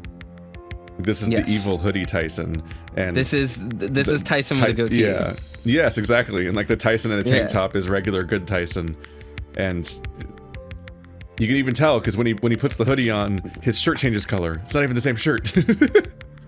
I don't know what to think. What the fuck? Okay. If there was any comment that was going to sober me up, it was going to be that. Yeah. Uh-huh. Uh-huh. What? I get your virginity. So, you still got it, yeah? What the fuck? Do. It's just so... Yeah. I'm so confused about just walking how up and horny... you got the stuff. It's so funny to me that he's just this horny, too. It's just like... It's just very funny. I just don't know what to say. I don't know what to say about it. I cannot believe how charitable I was being when I was saying how badly the movie scene was setting up the idea that he's uncomfortable with homosexuality but is having feelings. And I'm like, this doesn't match up with how horny things were and so on. But instead, no, they're not doing the Tyson's uncomfortable with being gay storyline. He's just insane. He's just actually insane, and that's why every scene feels like a different character, and they're not happening in the right order. Like, the game was dropped, and they picked up all the pages, and they weren't numbered. Like, oh fuck, oh fuck, oh fuck, and they just had to print it, and they put it out to print. I do, yeah, great. I'll claim it now. Ugh. I felt a sinking feeling in my stomach, and I couldn't look at him. But this was a small price to pay for his life, right? Wow, Sal, thanks for the advice. I'm so glad that we're solidarity. Oh, no, this was Oswin's advice. Mutual Oz said support. To do this. This is Oz's fault. This is the lesson that he got from Oz's letter: is that you need to suffer to keep your friend's interests at heart. And the lesson that Dave takes for that is to put out under coercion for people that are abusive. That's the moral lesson that's being learned here. Like, this is being framed as being in the right to save Tyson. Let him die. Yep. Honestly. Like, this version of Tyson should just go out in the woods and die. Jesus Christ, I don't like this character anymore. We have to continue the story like this? Okay. Just give me a sec. I just need to get up to 3 fingers. No sooner had I grabbed my fly. Wait, like literally right now in here. No sooner had I grabbed my fly, I was grabbed by Tyson and gave me a hard stare. Inside, now, my room. I hung my head, shuffling along behind Tyson as he led the way, holding my hand. When we arrived in his room, he closed the door behind us, and he motioned to the bed. He took off his hoodie and his shirt, throwing them off the side before crossing his arms. Well, I did the same, but it was different. Getting undressed usually didn't feel this way, even in the presence of other people. We had dogs barking, that's fun. Something about, someone sizing you up as a piece of meat on display made an otherwise simple task all the more nerve-wracking. Okay. Done. Pants next. Only pants. Last bit I get to remove. I waited for Tyson to do the same first, but instead he stared me down, expecting me to make a move first. And much like removing my shirt, I felt exposed, vulnerable. I wasn't sure what to do with my hands, so I just hugged myself close, trying to keep myself from making eye contact. Alright. Is there actually going to be a sex scene? I'm not ready for anything about this. I am not ready for whatever Grizz writes as a sex scene. I've read Fate Stay Night. I've read Tsukihime. I am not prepared for this. There's just enough details here. Like, it's not wish fulfillment, fun. It's like, it very much is like somebody that has power over you using it to force you to have sex. And there's enough description in here to make Dave uncomfortable that it's just like, yeah, this is more upsetting than Tyson's death was. We have a really bad word for this. It starts with R. It ends in ape. It's not a very good word to use to describe a romance in your romance dating sim. And it's not save cool Tyson wrote is just from a narrative more distressing than him dying, which barely seemed to matter, honestly. Yeah, why is this and that? Why were people recommending this route? What happens to the other routes if this is the one people like? What the yeah. I'm so uncomfortable right now. No, I cannot believe that people told us that the Sal route was the bad route that didn't have any character development, because this sure as fuck isn't actually character development. This is character degradation. They've assassinated him. Tyson approached me and spun me around by the shoulders, guiding me to the bed. Get on the bed, all fours. Head down. I climbed on the bed and trembled, shook before it started to catch up with me. I gripped the bed sheets and shut my eyes as hard as I could, almost holding my breath for what was to come. They're brothers, everybody. Best friend in the world. How do you write these scenes about Tyson and put them in the same game? Yeah. How do you write all those Dave flashbacks? Imagine how Dad is doing right now. Fucking with his implied ability to live on and see what's happening in the real world if he exists at all. How do you think he's doing watching his adopted son do this to his real son? I don't think he's proud of him anymore. I heard movement behind me. Tyson rummaging around for something before hearing the pop of something opening, followed by the click of it closing again. When I felt him touch me, I flinched. But that's all he did. Just touched, resting his hand on my hip. Minutes passed before he pulled away, and instead sat on the bed next to me, sighing out. What the fuck is wrong with me? Yeah! Bud? I stayed where I was, paralyzed from not knowing what was to come next. You don't want this. Hell, I don't want this. Not like this, anyway. This is such a bad way to walk this back. This is like so remarkably uncompelling. There's a Oh, whoa, sorry, I almost sexually assaulted you in a moment of passion. This is frustrating, mostly because it's like, again, even the walking back of this is unearned. Like, it's like, yeah, it's like, I'm not defending the scene. The scene is bad, but it's incredible that Grizz would be like, you know what I'm gonna have the balls to do? This. I'm gonna pull this, and it's gonna open people's eyes to Tyson's character. He's trying to scare Dave off and prove that he's bad, but then he just doesn't even have the conviction to do it.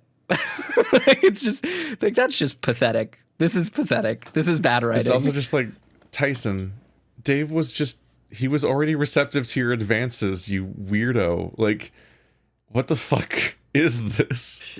Why did you do anything like bad this? Things like this happen in relationships, in otherwise good relationships.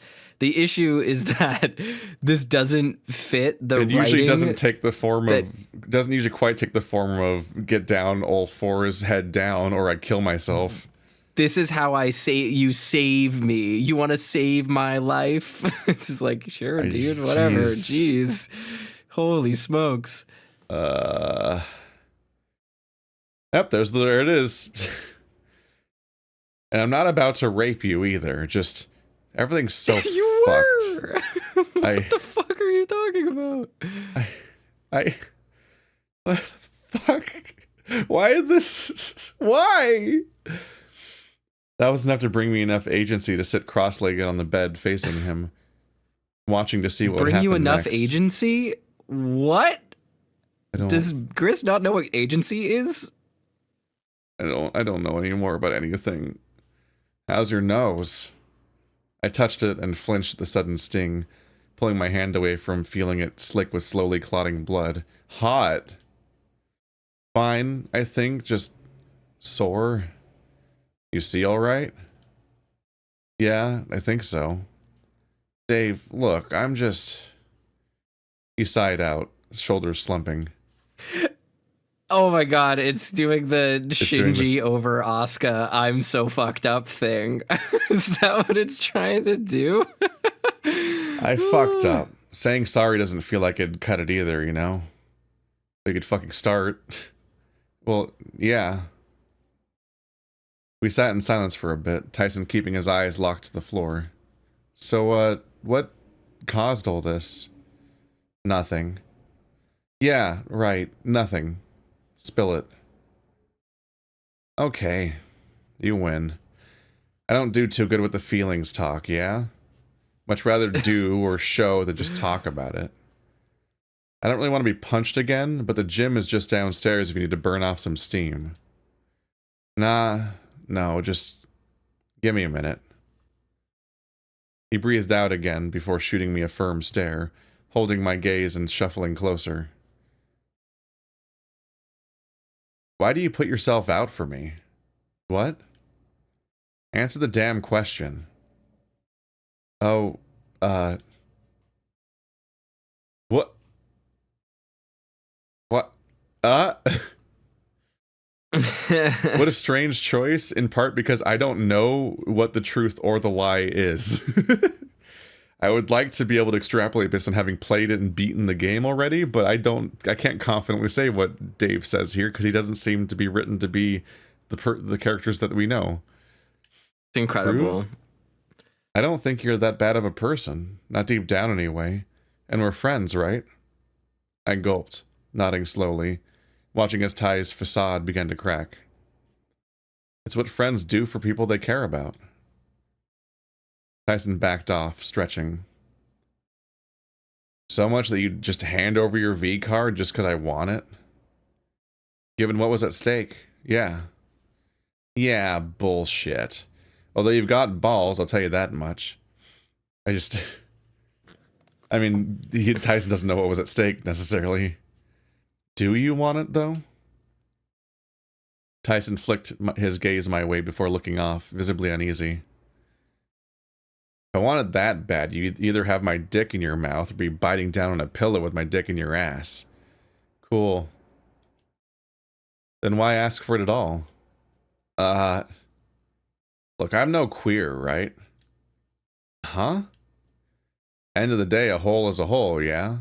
But maybe, like, it'd be nice if there was more than that? Yeah? Oh. Now we're going back to struggling with the gayness, which just... What? I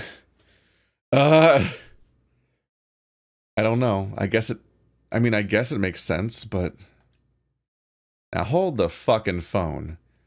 I don't know what I meant. I was just thinking out loud. All I know is I've got your back. That's it. I don't think you can say that anymore. I don't think you can make that claim. You sure that's all? Yeah, I'm sure. At least the more you ask about it, the more I'm sure. Okay, okay. Ty shuffled closer and pulled me into a hug. A tight hug. I'm sorry. I'm really, really sorry. It was likely just the lack of clothes, but I was getting cold. Being close to Tyson was keeping me warm, even with just his chin resting on my head. Oh, you're probably cold, huh? Go get your stuff on, I guess. I slipped off the bed as Ty let me go, shuffling to get the clothes I discarded. You probably want some time alone now, yeah? Probably a good idea. I mean, he should leave. He should very much leave. It feels like it's being written as if I'm supposed to hit stay, but what the what are we hitting, Toaster? Stay, I guess. Like, I mean, we like can do leave and then just... I'm traumatized by the fact that we went 700 hours into the non-massacre ending, that the idea of not just getting through it is astonishing to me. But sure, if we want to suffer through it, we can suffer through it.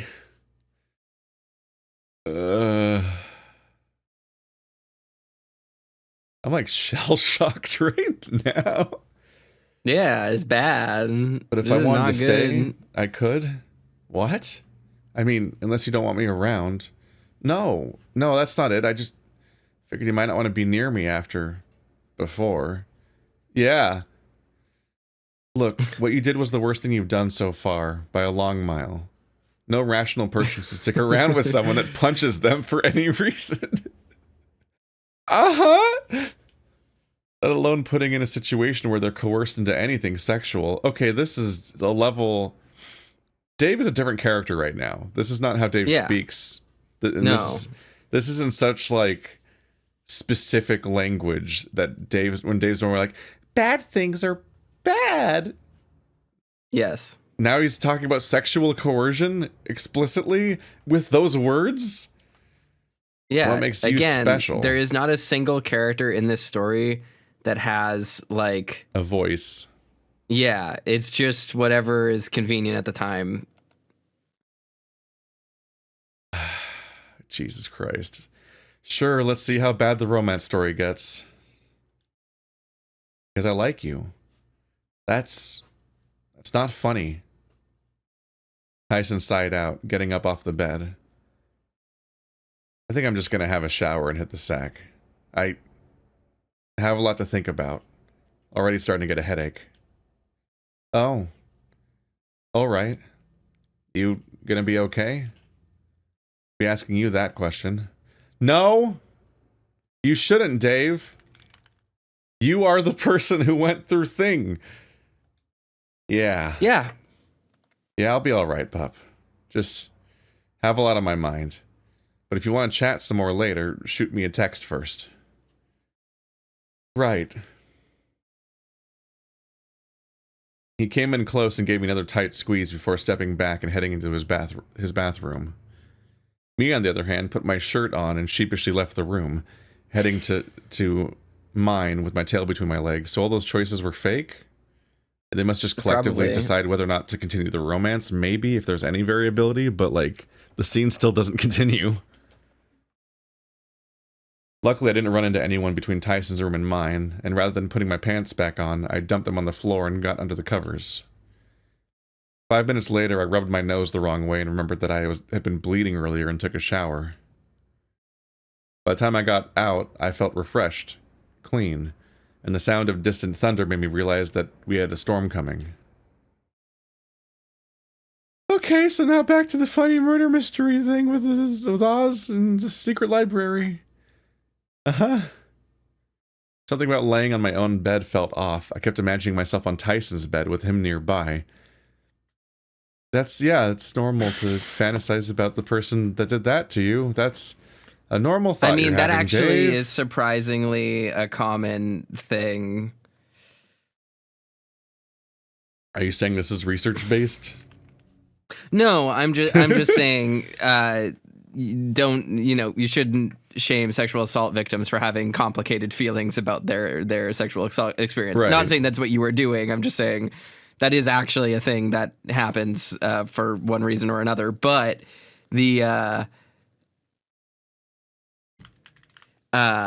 but in this particular instance, it's just also strange that this was positioned as like a character development bonding moment more than anything else. Yeah, no, I don't. This is so early. I don't know how the story continues with this baggage just there the whole time. Yeah, like I they're didn't brothers. I didn't know the story could have worse baggage than our usual ongoing complaints of like, why don't they just leave and blah blah blah. But like, whoa, this is just. Not only is this it's just like floating there in the background of the entire Tyson story from this point forward. It's if we play other characters, we're still every time Tyson shows up, he's still the guy that did this. That's like a scene that happened forever now, and it's just extremely severe. And he doesn't have like any kind of like any of the excuses that like the more upsetting stuff happens with, like in Echo, for example, where it's like, oh, that's the hysteria, and the Leo did Leo's worst moment is when he's like not in reality anymore, and it's full horror genre shift. Here, the genre, there's almost no violence in the setting at this point in the story. There's almost no like darkness in the narrative. Yeah, this is And just this a went character so- being selfishly motivated. Yeah, and it went so insanely dark that you're like, oh, we're just gonna live with this character now.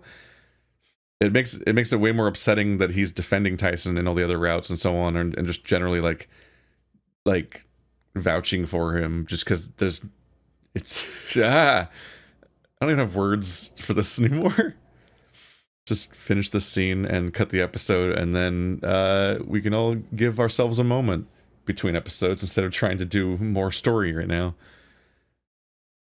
Almost as if his scent had rubbed off on me so much it lingered even after a shower. The worst of it was, despite the circumstances, it wasn't the first time I'd considered messing around with Tyson, even potentially as my first. I wouldn't phrase it that way. But there was always the fear that he'd take it too far. Or maybe that want of something more stopped me from ever asking. Hell, there was always a doubt that he'd actually go for guys despite how he behaved. I clutched my head, growling at the thoughts. As the thoughts started to have an effect on me. They're having an effect on me. It wasn't a case of blue balls, but for sure the start of an awkward boner. What? I want out. And here comes Oz. Okay. Normal Oz conversations. Remember the story? Let's do the story next. That'll be exciting. Who are you? Blah blah. An ally of sorts. Blah blah blah. From what? From who? There's the one I kicked last time. Oh. Then I suppose prostrating before Tyson to stop him leaving was just something you're into. It's weird that his text is white now. I guess it's supposed to imply that Oswin is speaking through Thanatos rather than Thanatos speaking through Thanatos, but... Yeah, because I don't think there was like, oh, weird, his voice changed or anything like that. Like, it's supposed to be Oswin's using Thanatos' speaker. Thanatos isn't a character yet. Either way. I guess that was the one line. I don't know, it's you, but it's also not you, so it's probably Oswin, so I should probably read them. Okay, you can read it if you want to. Oh. What? Did the game just crash? No, I misinterpreted what was happening. I thought we were leaving, as in, like, we were gonna go with him, because I forgot. But you clicked leave as in return to title? No, it's leave. This is the leave where you leave and don't tell any of your friends you're leaving, and then they all disappear. It's that bad end. Gotcha. I thought that went on for so much longer than that, though. Well, those fast forwards fast, but I thought I was. I fucked up and thought I was pressing the button that makes me do the scene instead of not doing the scene. Ow! Ow! Ow! Ow! Ow! Ow! I stretched, letting myself have a couple more minutes to just relax. It was right as I was about to fall asleep again that I heard the door to my room open slightly. Morning. Oh. Morning. He watched me a bit from the doorway before sinking into his shoulders. I can come in, yeah? Yeah, sure. What's up? Tyson closed the door behind him before he wandered over to the bed. So, yeah. Been thinking things over. Oh, wait, shit. How's your nose? It's fine, I guess. Hurts when I sniff too hard, but yeah, it's not broken, I think. Yeah, sorry about that. Anyway, been thinking things over. From yesterday? Dave, stop talking. I'm a fucking idiot. I know that. Never been good with the book stuff, let alone getting on with people. That doesn't justify any of this. But I know you. I know you and I go back. You looked out for me that one time, and life wasn't so shitty after that, you know? Yep, that's how much they go back. That's their relationship summarized, Toaster. That's their relationship. I think it's incredible for him once in school. I think it's incredible that in the Sal route where their beloved brothers and all that stuff happened, Dave never once mentions saving Tyson from the principal after the mafia ordered a hit on him or whatever. Like, not literally a hit, another but getting scenario expelled. that we literally cannot unpack. We cannot figure out what he did or what he was supposed to be doing with Orlando. Like that we still don't. Everything is so poorly explained in Tyson's route that we genuinely don't know what half the scenes even mean. But yeah, it just never came up. And now it's all Tyson talks about. It's what any decent person would do, I guess. It wasn't your fault. Yeah, some decency people have if no one ever stepped forward. Well, Dave had magic knowledge, apparently, Tyson. Magic knowledge about how to solve the problem magically. Which we don't see, because there's no scene establishing that information in any kind of organic way. He just has a throwaway sentence that just quickly tries to summarize the magic knowledge he has, but it's explained so poorly that we don't know what the magic knowledge is exactly, and then he solved your problems with magic. Yay! Thanks, I guess. No, wait, I can do this. Thank you, Dave, for, well, everything. And I guess, can you help me? Help you? Fuck, why does it have to be so difficult? I suck, okay? Help me get better at that. Like, help me not be an ass to people. Remember when we talked about how he's so emotionally intelligent and he's actually like being the bigger man in all these situations where Roswell and everyone's antagonizing him, but he's actually like very self-aware of how he's hurt people and he's grown since then and he's actively like acting different than what people expect from him. I guess they wasn't supposed to be that. I guess that's not supposed to be Tyson's story. That's just not actually what he is. It was a mistake, I guess, that he was that guy. So he's just literally not the character I thought he was. Okay. Yeah, I think he's just making things up as he goes on, so the characters are just inconsistent. Yeah. You know how it be just, sometimes. But like, that's not even, the problem here is that this isn't even like chronologically offset. Like, this is the part of the story we were saying that about him. So this is that Tyson. It's not like he made up on day 15 that Tyson's that character. He was that character from the beginning of the game. But in Tyson's route, he's a completely different person. And yeah. Huh. I mean, sure, but what did you want me to do? Fuck if I know. Does it look like I have a clue about this sort of stuff? So what, you want me to keep you on a short leash or something? Sure. Something like that. Just put me on a short leash, daddy. Ooh. Call me daddy. Remember when I said that before? Haha. Yeah, I know, queer though. Just don't think you can put a collar on me and show me off just yet. I actually looked over at the screen to see if that was actual dialogue for a second. No, it's just what he said a minute ago. So I was like, yeah, what the fuck? Yeah. It's just overwhelming. I guess if you played Tyson's route, he didn't just suddenly invent homophobia on day 25. But holy shit, like it's we didn't get a single hint of this just yet. Something you're not telling me, Tyson? Did you want me to show you off? No. Don't know yet. Seeing Tyson's struggle was a mix between cute and embarrassing, and it was taking all of what little mental fortitude I had, still groggy from sleep, to not razz him further.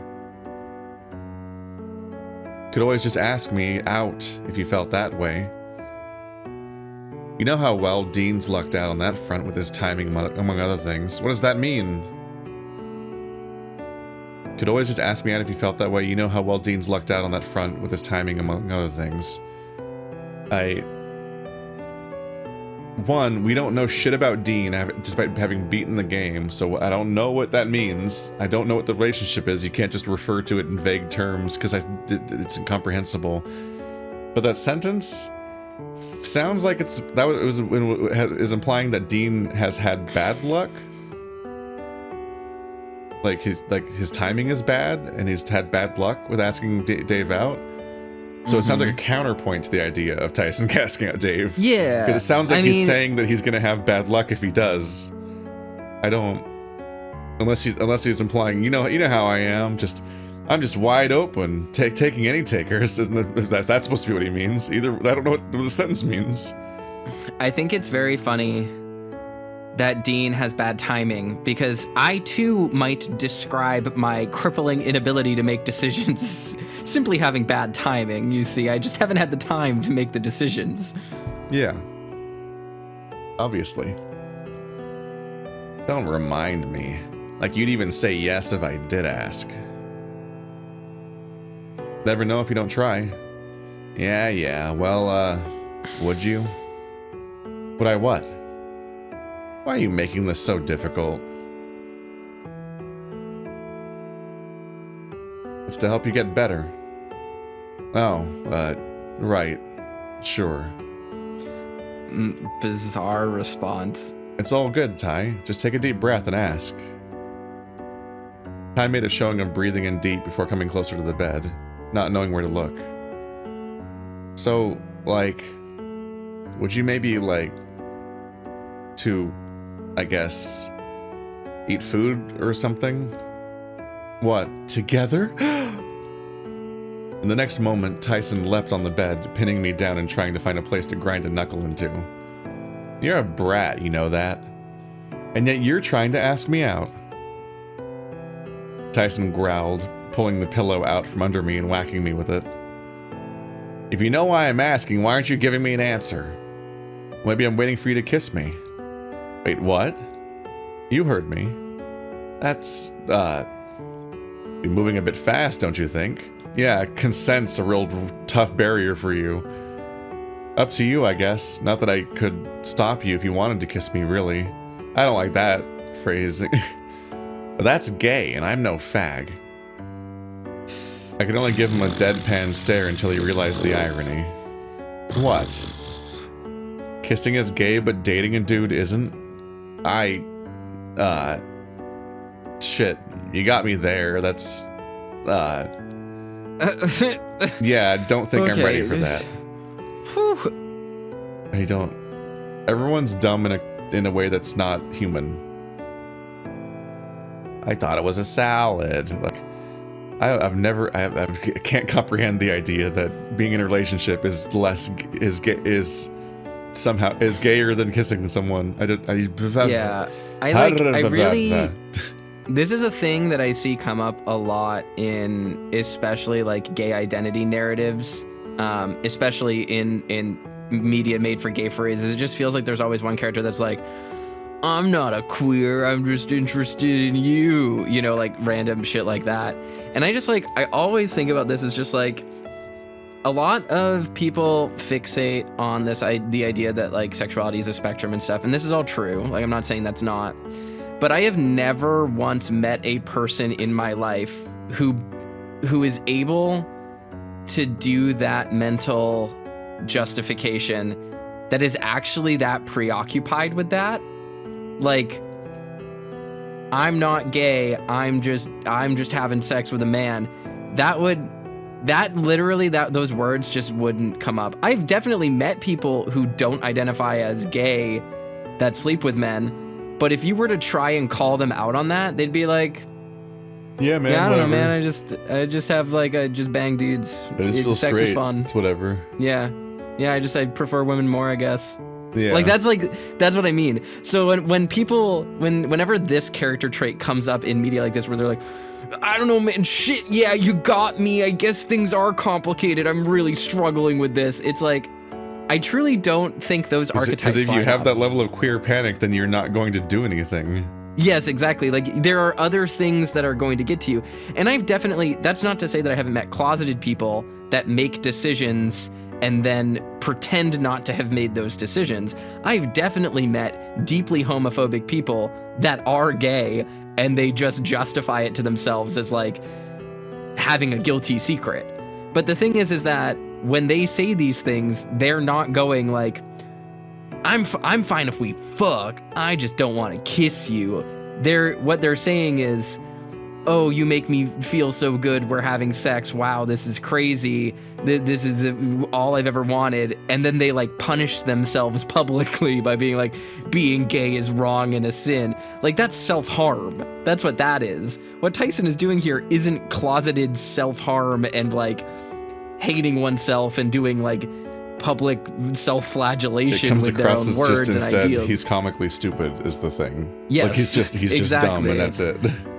It makes me feel like it always feels very insincere when these character development things come up like this, because I just feel like everyone I've ever known who's gone through this kind of self-justification or for lack of a better word, like semantic struggle is really different from the way that it's portrayed or from the way that it actually manifests. And I find that very weird. And it just comes off as insincere to me.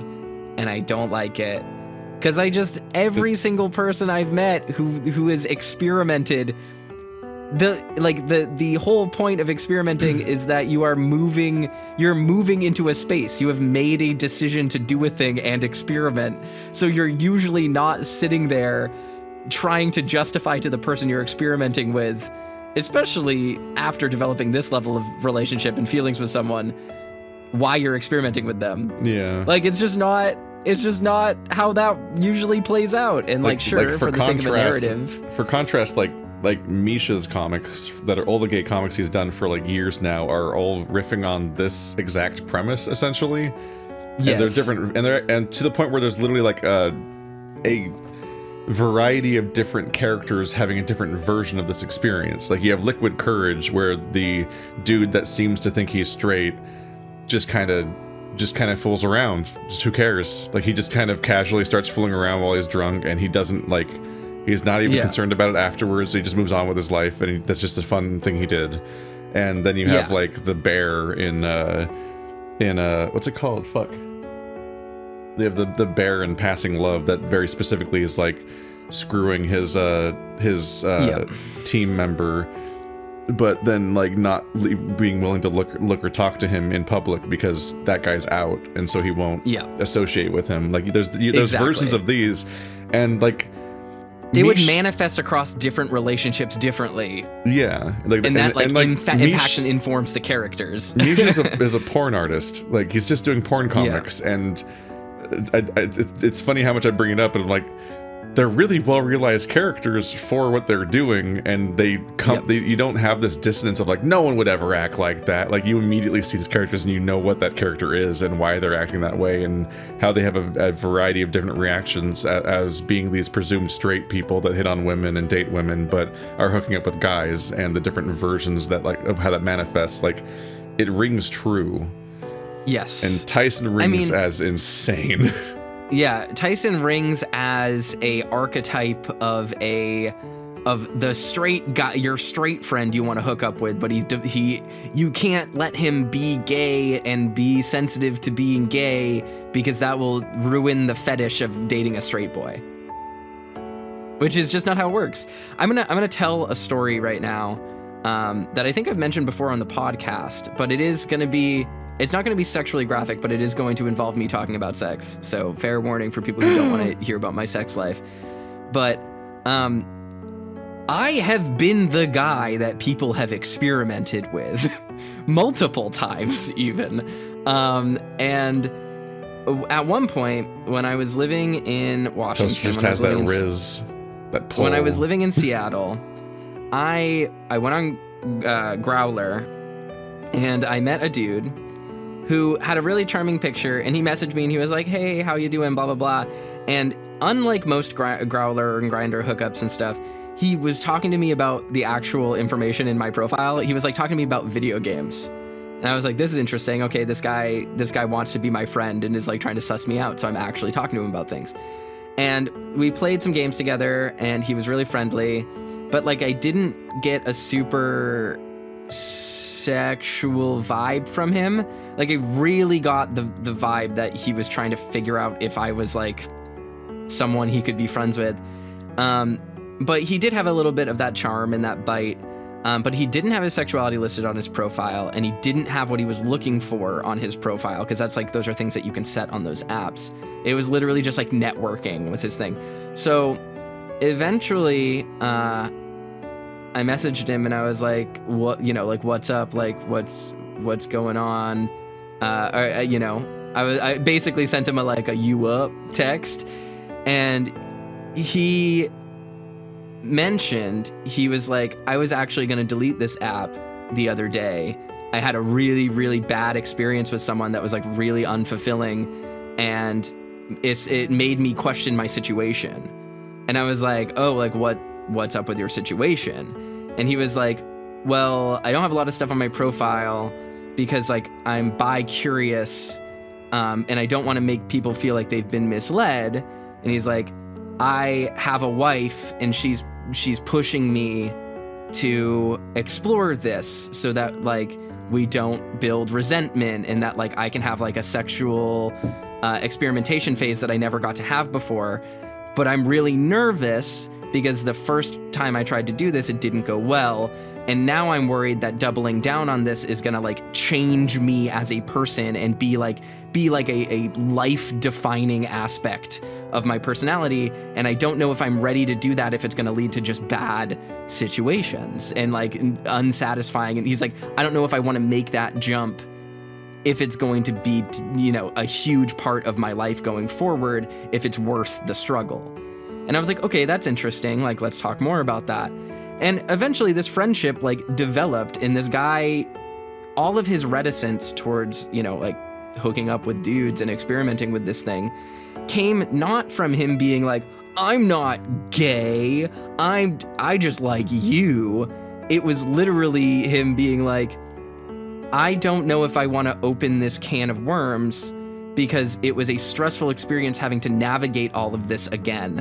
And my life was stable up to this point. So it's really scary and difficult to do that. And it's not that I'm in the closet, and it's not that I'm wondering if I like men. I'm wondering if this is a door I want to open. And like, that's interesting. And eventually when we started actually banging, like he was never like, it's just you, buddy. Yeah, I'm straight except for you. You know, I'm not a queer. This is me justifying it to myself. It was like, oh, these are my boundaries and this is what I'm comfortable with. And like, these are things that my straight experimentation that I like never got to. And like, we would end up having conversations about him being like, so in a casual relationship like this, is this things that like all gay men do, or is it just a sometimes thing? Like, how do I go about talking about this with other people? Because I don't have gay culture. I did not come out as a teenager, so I never had the experience of having gay friends, and I don't know how to talk about these things, you know? And like, that's how people in these situations deal with these situations typically. I'm sure there are deeply homophobic people out there who are like, I'm not gay, I swear I'm not gay, as they're balls deep in people that they're having sex with. But the thing is that Tyson is not, like, the rest of Tyson's character isn't portrayed as that. Tyson is surrounded by gay friends, is deeply close to Dave, has seen Dave literally help him through these relationships, is a part of his family as far as the fucking text goes. So the idea that he's been disenfranchised from how to deal with these feelings is insane, because he's not on a deserted island away from emotional connection with other men or other gay people.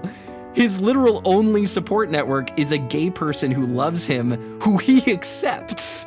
So it's very strange to portray him this way in these intimacy scenes, when in real life, when people intimate with gay people and who have them as a support network are not who are like dealing with coming out of the closet and who are dealing with like figuring themselves out, are holistically more curious about these things. Like that's the whole reason why we call it this. Tyson, if he's gonna be a bi-curious character, needs to have curiosity. He is not being portrayed as being curious in Dave. He's being portrayed as conquesting Dave, which is so at odds with the rest of his character when Dave liberated Tyson. Like, this is just so bizarre to me. And I think that's why it reads as so insincere and so fetishistic. Like Yeah. that's the thing, is that this is not the route of Tyson as a character. I mean, the alpha which shit you is think like it would Omega be. verse stuff. Yeah. Like it's which is inherently fetishistic. Like that's Yes, exactly. It's not a wolf like this thing. It's just the weird thing- human fiction about wolves. Yeah. And it's weird to me because really specifically the Tyson route, the thing that people have been saying is that you need to do the boyfriend routes to get the boyfriends as characters. This is the route where we'll learn about them as people. But the thing is that we learned more about Tyson as a person in the B Sal route than we are in his own route, because Tyson is not a person in this route. He is a sexual object who we are basically imposing a fetish on. He's the musky, wusky husky who's gonna put you in his His place, unique put you in your scenes are place specifically and dom you. not about like the messy way he interfaces with other characters or any insight into that. It's literally just exclusively a series of scenes that are about getting hit on by him or trying to kind of date him or figuring out sexual things with him. Like every single scene has been like that. There hasn't been anything else. And he's being portrayed in such an archetypal way that it's like, oh, he's the straight to gay tsundere, musky husky jock boy who has all the characteristics that none of the other gay characters have, because he's just like you. He's the seme to your uke. And it's like, this is literally the worst. This is awful character writing. And it makes me really genuinely question the critical thinking skills of people who told us that if you do their routes, you'll understand the characters better. Because this is not making me understand Tyson more. This is making me understand the audience that Grizz wrote this for to get their money. Like, that's what this is. And we are like a third of the way through his story already, because they seem to only exist for like the first 20 days. So this is how it's been spent so far. When does he get the hook? Yeah, for real. I bet you'd want to kiss me. I'm a fucking catch. Maybe I should make you ask me out. Not gonna happen. You have to be the one that asks. Well, shit. That was easy. Let me prepare myself and I'll try again later or something. I could go for some coffee real bad. If you're heading down, make sure you save some for me. Could always go down together. Yeah, innuendo. I caught him adjusting himself at the corner of my eye. My cheeks started to heat up. What, and let you watch me change? That sounds pretty gay. Fine. I need to throw on a shirt anyway. I'll make sure the bear doesn't drink all of it before you get there. His name is Dean, Ty. Fine. I'll make sure Dean doesn't drink it all. Good boy. I'll see you downstairs. With one last whack of the pillow for good measure, Tyson got off me and wandered off without any further words, just to look over his shoulder in a single nod before closing the door on his way out. And then Oz is back. True to his word, Tyson Sorry. I just realized how funny it is now in retrospect that Oswin was like, we need to keep my identity secret. While I talk to you, my name will be Oz. My code name will be Oz. Yes. He'll never know who I am. We'll never figure out who Oz is in the mansion owned by Oswin Hammond. Oh, very funny. True to his word, Tyson had a coffee pot nearby, my eyes darting to the one closer to Dean and noting it was much less full than the one Tyson was protecting. How many coffee pots they got? He slid it over, putting it into my care and avoiding my gaze. Something didn't seem right. Part of me was wondering if he was actually going to ask me out properly. The other part yelling at me that I should have just said yes. This is all my fault now. For the most part, Sal just looked tired. Could he be the killer? Time was special to me. Remember when there was intrigue about possibly people being the killer? There wasn't intrigue. There was just the suggestion that one of them might be the killer and no additional details, no red herrings, no suspicious behaviors, just no effort to build a mystery. Because it was just never real. Remember when they tried to make that a thing? They didn't try. They just said it was a thing and that counted that as trying. You can't just say it's a murder mystery and say anyone could have done it and then never say anything else that could potentially build a mystery. Ty was special to me. I just don't know how. I just didn't know how. His behavior over the past couple of days was odd, too. Yeah, that's a way to summarize that. But maybe it was just being in close proximity with so many other people for a prolonged period of time that he's keeping distance from. He stole another look at me before grabbing some food and shoveling into his mouth. I smirked, thinking back to his method of asking me out. Maybe he just really liked to eat? Not that I blamed him, knowing what I did about his home life. At least he has a whole pot to himself. I'll let him took the coffee pot Ty had set aside for me and filled my cup again before retrieving the milk. Cool. It's just basic continuity about the fact that there is a coffee pot. Alright, pup. Sounds good to me, too. Why are you on board so suddenly? Hey, I can be interested in things. Back off. The growling one. We're all asking about Dave's growling. I continued following Dean and Sal before being grabbed by the arm. I looked over my shoulder as Ty eased me back a couple of steps. Ty? How's your nose, pup? Oh, I gently tapped my nose, a lot of the tenderness having gone away, but still giving me some discomfort if I pressed a little too hard. Getting better. Why? Tyson sighed, running his hands through the fur on his cheeks. Still can't believe I did that to you. You did worse. Well, it hurt, and more than just physically. You scared me a lot yesterday, but I can deal with blood. Not that, the other thing. I could see Ty tense up as he spoke, mostly in his arms and shoulders, but the giveaway was his voice lowering in volume. Oh. We stood there for a few moments in silence, while I looked over my shoulder to see where the other two had ended up. I can't stress enough that what you did was something I shouldn't rightly forgive you for. No matter how special you are to me, Ty. I know. Even if I thought about it a few times, how you went about it was all wrong. You thought about it? Well, maybe it's because, you know, I don't know, just something that I've thought about before. Good job. No, back up a sec. You've thought about me and you like that? A couple of times, yeah. But I don't know, I worried you'd take it too far, especially for my first time, you know. Shit, if I'd known that, I would've, I don't know, maybe I would've. Look, Ty, I'm trying really hard here, I really am. I want everyone else to see you in the same light I do. A rapist. And what light is that? That you're a good person! Everybody clap! That you're a big gay, you big gay. That... I didn't know how to phrase it, but I made myself thinking back to yesterday. I didn't know how to phrase it, but I'd made myself thinking back to yesterday. Okay, I give up. I wanted to forgive him, I really did, but it was just still so scary. You were just flirting and joking around with him asking you out, and now you're saying you're afraid of him again. That's... Oh no. Oh no.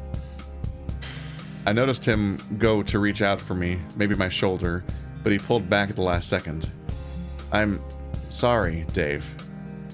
Oh, now he's afraid of touching you? That's not how he was a minute ago. I know, that's why I'll still stay by your side, Ty. I'll still stay by your side, Ty.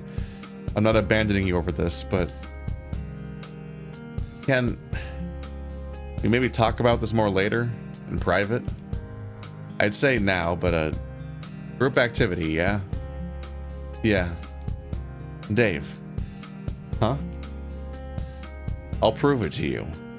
I'll make it up to you, somehow. Please, don't give up on me. I looked him in the eye and shuffled forward so that I was within arm's reach, then closer again. Ty took this as a sign to hug me tight, bringing his muzzle to my ear as I wrapped my arms around his chest. He didn't say anything, but I got the impression he wanted to. I won't, Ty. Oh, ow, ow, ow. You're ow, right. ow. What did you do? Yeah. No, I'm fine. I'm doing maintenance on a controller, and I pulled a pin out, and I stabbed myself on the pin that I pulled out. That's all. You fool. Electronics maintenance. It's a good thing to do when you need to look at anything but this game. Toaster he's collapsed. I have had He's enough. caved into himself. He gave me another squeeze before letting me go, breathing out a rattled puff. Okay, greenhouse. Come on, pup. Oh, it's like a conservatory for people and plants. Yes, that's the joke. You found it. I don't know. Remember I'm 500 struggling. years ago when that was the funniest thing that had happened? It was so funny. We were so funny. We were funny, and we were bright-eyed and bushy-tailed, and I was happy. optimistic. We were I'm better always people. bushy-tailed. Right. When we were all in the green... This place is dead. Oh, okay. I can do that. Hold up. Just want to throw something out there. What's up, Dean? So, of the four of us, I think Sal and I should be carrying this thing inside. Is it the pumpkin? I forgot about the pumpkin. What, you think I'm not strong enough or something? Don't take this as a challenge, but yeah. No offense, but this thing is going to be a pain to carry, and I think Sal's the strongest of us, right? Famously, the more people you add, the harder it is to carry a heavy object. Wow, I am bleeding everywhere. Why I really did fucked password do myself this up. to me? I really stabbed myself with an electric pin. That hurts. I looked down at my hand. I was just working on stuff. There's blood all over my arcade stick. Well, holy fuck. no. That's fine. It's fine. Just He's put some not elbow fine. grease on it. This is how he died, everybody. I'm sorry that you found out this way. Probably. I don't want anyone injuring themselves. Wait, so should I still, You know. jack off on the pumpkin? For added effect, I flexed the snippers in my hand, wondering if my job was going to change now that Tyson was free. Please, don't think we're going to get this thing free otherwise.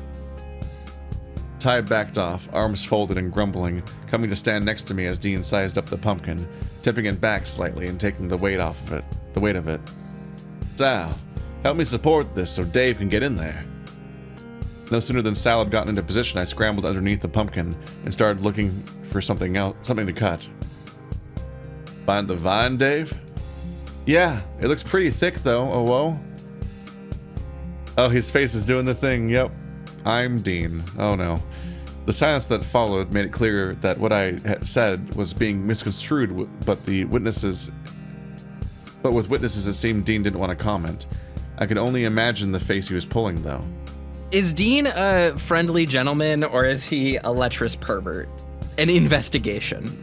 I don't know if he's a pervert. I think he just likes innuendo jokes. Ow.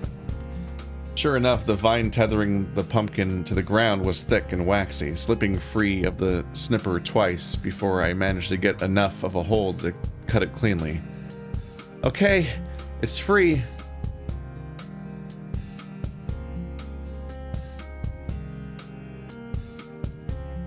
All right, ready, Dean? Ready. Well, on 3. 1, 2. 3. That's not how you count. You don't take turns. The pair of them lifted the pumpkin up and started shuffling away. They seemed to be managing fine, opting to take it slow. Once they were outside, I aimed to help and I don't get to do anything. Well, hey, you made the effort though, right? I guess. Ty sighed out, scratching his head. I'm trying to make an effort, I really am, Pup. What, to make friends? Dave, stop asking questions. Dave's annoying. Every You ever think question about Dave asks just really illustrates that he doesn't understand what is happening ever.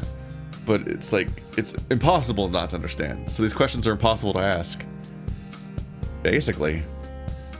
More just not being an ass the rest of them, though We're just re-summarizing the conversation that happened today. Ty trailed off, leaving me wondering where he was taking that thought.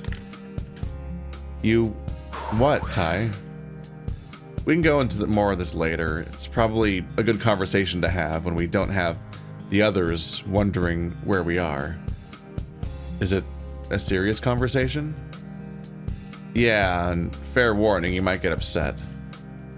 That's... I don't go getting ideas. Ow. That's why I want to do it somewhere private where we can just talk. Sure as hell I'm going to need the time to get my words right anyway. Well, can I be honest about something? Yeah, always. At least I'd want you to be honest with me. Okay, well, you're scaring me a bit. Scaring you? Yeah, like, saying things like that is just... I feel like you're gonna drop something really heavy on me, like you're dying or something. Waka waka! Ty sighed, scratching his head. Told you I wasn't good with talking. But I promise it's not like that. I'm not dying. Okay. I stood there awkwardly in the soil, not sure where to look. Since coming here, the relationship I had with Ty was different, strange somehow, and I couldn't place why. I wonder what strange your relationship, Dave. We'll never figure it out. That's truly why this game's a mystery. Maybe it was being around the others? Why does he keep saying this? He says it so much. I don't think I did anything wrong, at least. You're being a dork. Do you? I was moving forward before I realized, and I only realized it because I was slipping on something in the soil. I collided onto Ty's front, head first, before dropping to my knees. What? No, wait, I slipped on something, honest. Pulling myself away from being eye level to Ty's crotch, I scrambled back to see what I had slipped on. I dug around in the soil, trying to find out what I'd slipped on, pulling free a round metal object with an engraving on it. Oh, Ty, look! I held up the metal to him, offering it out. He took it in his hand, rolling it over once before handing it back. Seems like it, yeah. Good work, pup. Puts us in the lead. Wait, we're counting the half metal? Why wouldn't we? I suppose? I don't think it counts if we only have half, though. Okay, fine. We're tied first then. Whatever. Of course it counts, Dave. It's not like this ends mid-contest and whoever has the most wins. The goal was to get all of them. Taking the medal back, I looked again at the engraving. A round shape with two protrusions coming out of the top. So what one is it? Oh, looks like it has horns, so... Which ones have horns? Aries? Taurus? This one's probably Taurus, given they both point up, though. Doesn't bother me any. Not like we're keeping a checklist. Yeah, you're right. Except Roswell is explicitly keeping a checklist. I guess we forgot about that. I pocketed the medal and got up to dust off my knees. Time to head back inside? Yep. Alright, let's go. I'm so confused, but I think it's just a continuity thing. They don't want to write more versions or something, but a third person who works out would definitely be helpful in carrying a pumpkin to aid two people. There's no reason to leave the third person out. It's just very strange. Just an odd moment.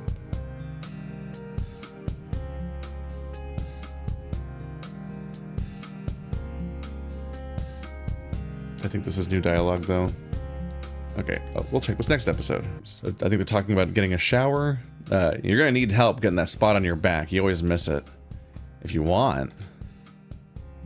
Whatever Tyson started, he trailed off, leaving it there. I tilted my head at him, curious. When you're done, get someone to check you got it all out. Oh, right. Good idea. I watched as Tyson wandered to the kitchen, frowning. Was there something he wanted to say? I almost was going to ask him to get that spot for me. It wasn't the first time after all. So it's just talking about him being covered in pumpkin gunk because he got gross. Well, he looked like a train wreck. I glared at Tyson for being insensitive, with him shooting me a confused look as soon as he noticed. He was. Could you have maybe a little more tact? What? Last time Hyena Boy over here cried like that, all he needed was someone to hear him out. Eyes shifted to me now, as if waiting for me to confirm. I nodded, recounting what had set me off in my mind. My ears drooped and shoulders fell back, just over a year ago. Sure, but matters of the heart? Be more sensitive, Tyson. Orlando's not a brute like you.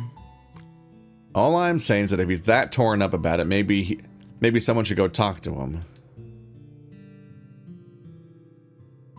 There were a few more moments of silence before Sal stood with a start, rushing into the foyer in the direction Orlando went.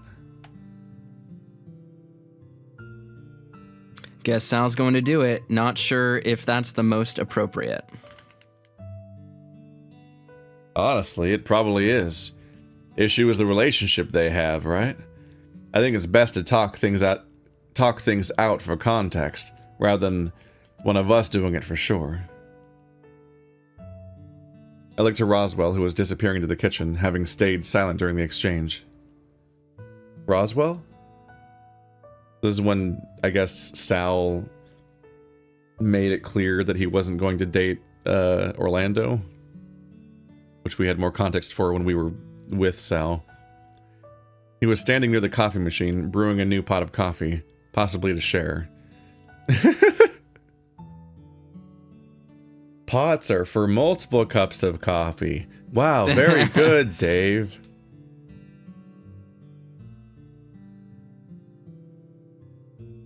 Yes? His tone surprised me, clearly upset about something with how sharp his reply came. Is everything alright? Roswell turned to me, stare focused and angry, but it all fell away with a sigh as he rubbed the bridge of his nose, turning back to the coffee pot.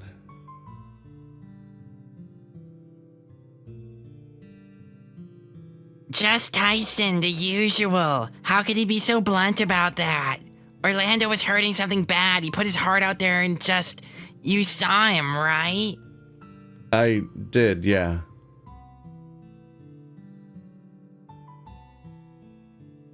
How could you be that dense as to how other people feel, Dave?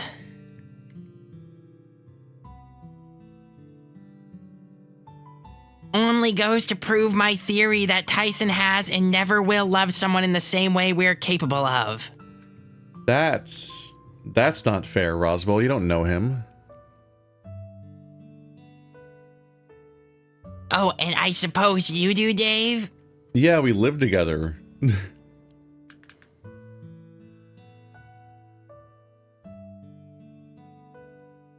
You keep making excuses for him, keep defending him, but what's he done to deserve that? If he's done something, then please tell me, for as all I can tell, he's just leeching off your good nature. We've had this dialogue word for word. It's just a different branch. This is annoying. I'm wondering if, I think this is, yeah. I was looking for new things, but I don't think it's going to get that way. I looked to Roswell, who had his eyes focused on Tyson warily over the brim of his mug. Tyson, however, had his eyes trained on his own, almost watching the ripples of the surface of the coffee. You just ask. It didn't just floor you? Damn, you are lucky. He sounded sad? Maybe not sad, but something like that at least. It was a profound tone that I didn't know where to place, and I froze my hand halfway touching his arm before pulling back.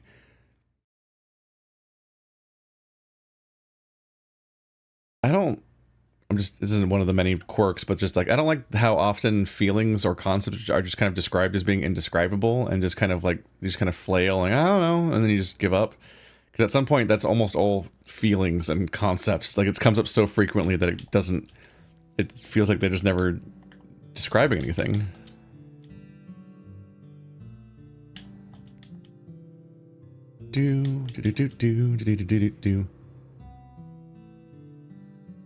My eyes darted to Tyson, and he looked back, almost pleading silently for the assist despite his frown. This was a position I didn't normally find myself in. On the one hand, I could have his back. On the other, I could let him fight his own battles. Assist? That look was all I needed from Ty. I knew what that look meant, or at least I thought I did. Either way, I stood up, almost knocking my coffee over in the process. Roswell. Yes? No one will ever change my mind on this, ever. Tyson is a good person deep down. Just because you haven't seen it doesn't mean I haven't. Meanwhile, what he's seen is much more upsetting than... If people learned what Dave knows, this would end so poorly. Maybe he just hasn't found the right person or the right time, or just... I trailed off, looking at Ty, unsure if it was within this moment I started to feel something I shouldn't. He pulled his gaze away from mine, and I felt my heart begin to race the moment I gulped, realizing that I wasn't sure how I wanted to follow up my initial thought. In this moment, then in the moment I gulped, too much moment, very strange layout. Dave? Yeah? Gonna continue that thought? I stole one last look at Tyson before sitting back down, feeling uncertain enough that even the laugh didn't come out. No, I think I'm done.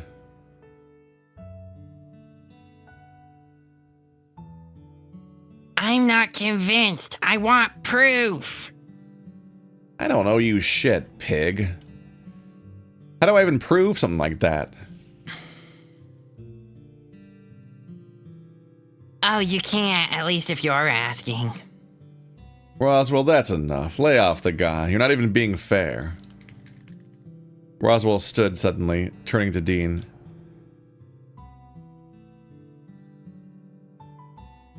Fair? He wasn't fair to any of us growing up. Why should I show him the same courtesy now? He deserves to be alone for all I care.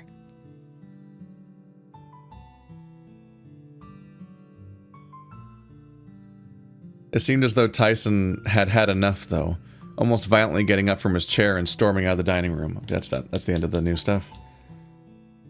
Follow Tyson. Oops, no, not log. I've made a horrible mistake with the D-pad. He was sitting, facing away from the door on one of those weights benches, shoulders slumped, and from what I could make out, he was pulling his fur out from his arm. As I approached, he didn't seem to hear me, or didn't want to acknowledge I was there. We'll hug him. I got closer still, until I was right behind him, carefully putting my arms over his shoulders and hugging his head into my chest. I let out a sigh, leaning back into my hug. Ty let out a sigh, whoops, leaning back into my hug. He stayed like that for a few moments before he made to pull away, and I let him go. I took a spot next to him on the weights bench. Is it weights bench? Attorneys General?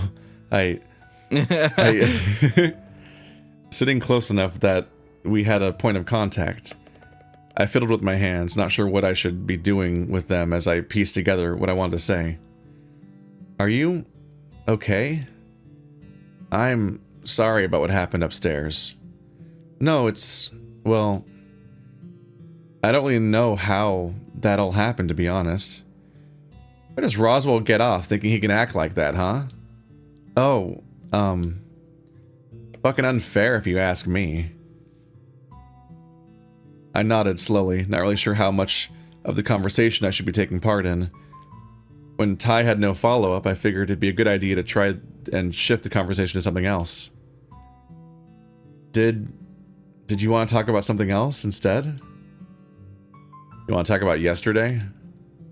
No, I didn't mean that, just maybe focusing on something other than just what happened might help.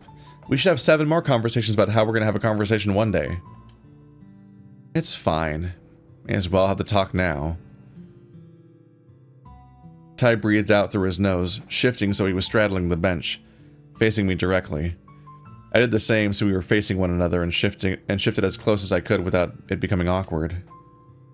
You were already sitting with a point of contact. I don't think you can get any closer by turning to each other. So, yesterday, Right. More silence followed while I waited, watching Ty's expression shift as he thought things through. It's complicated. I guess I should start by saying I'm fucking scared as hell, Pup. About what? Few things, but going home, I guess. I tilted my head at him, not following. Presumably my lack of follow-up questions prompted Ty to explain further on his own. This is a month off for me, yeah? A month I don't have to be around my dad. Fucking bastard hasn't done a day right by me ever since Mom left. Took it out on me in more ways than I want to remember. Why is he explaining this to Dave? And why is Dave acting surprised? Yeah.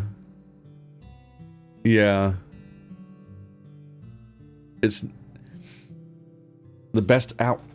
It's confusing because they all know this about each other already, but yes, it has to come up at some point. Ow. Just trying to move. And then it's like, the best I can say is like, it's like a, it's weird that he's explaining that his dad is bad, but like, it makes sense for him to say like, this is a month away from dad, because it's like, he's away from that environment, and it would weigh on you potentially, like you have this month away and then you have to go back, and that would put you in a headspace. And then maybe they're trying to justify that that's the reason why they're in a different situation where like sorry, I'm having trouble forming this thought, I guess. So I think he's gonna run away after he gets back is like what he ends up landing on, at least in the other timeline. And so being away from that environment would sort of like open you to thinking about the idea of that not having to be where you are, and it might give you the initiative to change things about your life, which might even be potentially justification for why he's coming on to Dave and so on. The problem being that we're going to then find out that he's already been out of that environment in a variety of contexts, and so if they're trying to justify, because like they're very heavy-handedly bringing up over and over again, is it because of all these people? Is it because he's with these people? Over and over again, which means that something about that is true, because Dave keeps thinking it, and the author, whenever the author repeats a thought, that just means it's true, basically, in this specific novel. And so I'm like, okay, so what they're indicating there is that this trip is why he's acting like this. And so I'm guessing that it's him being away from his dad for a month is leading to changes in what he sees as possible and what his future is going to be, and might lead to him taking the initiative on some things, even if he's bad at even recognizing what his goals are. The problem still being that, yes, he's already been out of that environment with Dave's dad, so he's literally already a part of the family. Yeah, so like if that's the trajectory they're going to take, the future story ideas are going to break that idea over its knee and make this whole concept kind of not worth anything. Oh. Just thinking about what I almost did to you makes me so... Tyson growled, throwing his arms up in frustration. Then he grabbed his head, gripping his fur tight. I don't want to be like my dad. I want to be like yours, if anything. Like, mine? Is that why... To be honest, if you hadn't invited me here, I probably would have packed up and driven around the country just to sort myself out. Had all the essentials packed for weeks now. Figured once everyone's moved on, no point sticking around either, yeah? How long did you reckon you'd be gone for? That's strange. That's a strange thing to say because, Tyson apparently has no other friends and doesn't care about the rest of this group. And Dave is not moving on. And like every ending, Dave seems to just stay here. So yeah, the idea that he was going to be left behind doesn't make any sense because graduation doesn't affect Tyson's life. Yes. The question lingered, unanswered. The longer it did, the more I realized that what Ty was saying, and my heart sank. You are coming back, right? If Dean's a good enough guy, I won't need to. He'll take care of you. What? Still with this? Yep. I shook my head quickly, trying to express my dissatisfaction with him just leaving, but he continued all the same. Grizz just seems to have no idea what Dave and Dean's relationship is, because he's just treated as like already being Dave's boyfriend in a number of situations, or his inevitable boyfriend that he's trapped with. But Dave keeps not going after him, and we even keep having lines of dialogue that keep reinforcing the fact that Dave is open to date anybody and is not in a relationship with Dean. But then everyone just is like, yeah, you are. It's like, what? Yeah. What? It's just bizarre. Like they can't just pick a level to be on. Come on, it's not so bad. You telling me you'd risk what almost happened again? Why did you even agree to that? Because you were going to die, Tyson. I had to stop you from leaving. Still on about that? Why bother? I messed with the vault and it showed me you dead, and it scared me. What, and that's it? Ty, you're important to me, okay? Really important. It's weird that Dave has to explain this. I thought back to what happened upstairs, to the other conversation that's had about Tyson in the past. My heart was racing, and I wasn't sure if I wanted to scream or collapse into him. Ty reached out, gentle, placing a hand on the side of my neck, causing me to look him in the eye. You're important to me too. In what way? Well, like how Orlando feels about Sal, or how Sal feels about Orlando. Probably best you forget what happened this morning, pup. Lack of coffee, I guess. Oh. The disappointment was real, as if I could feel every strand of fur on my body go limp from it. I didn't think it was this bad, but I guess I liked the prospect of Ty asking me out more than I gave it credit for. Okay, I understand. Why are you disappointed? I don't know, I just thought... You go on about how I did you a solid once and that was it. When no one but me remembered your birthday, or when you got kicked out of the house and we shared a bed so you wouldn't get sick. Or the time you hadn't eaten in days and I brought you leftovers. What? What were those to you? I was just swapping favors? And I could go through this thing again.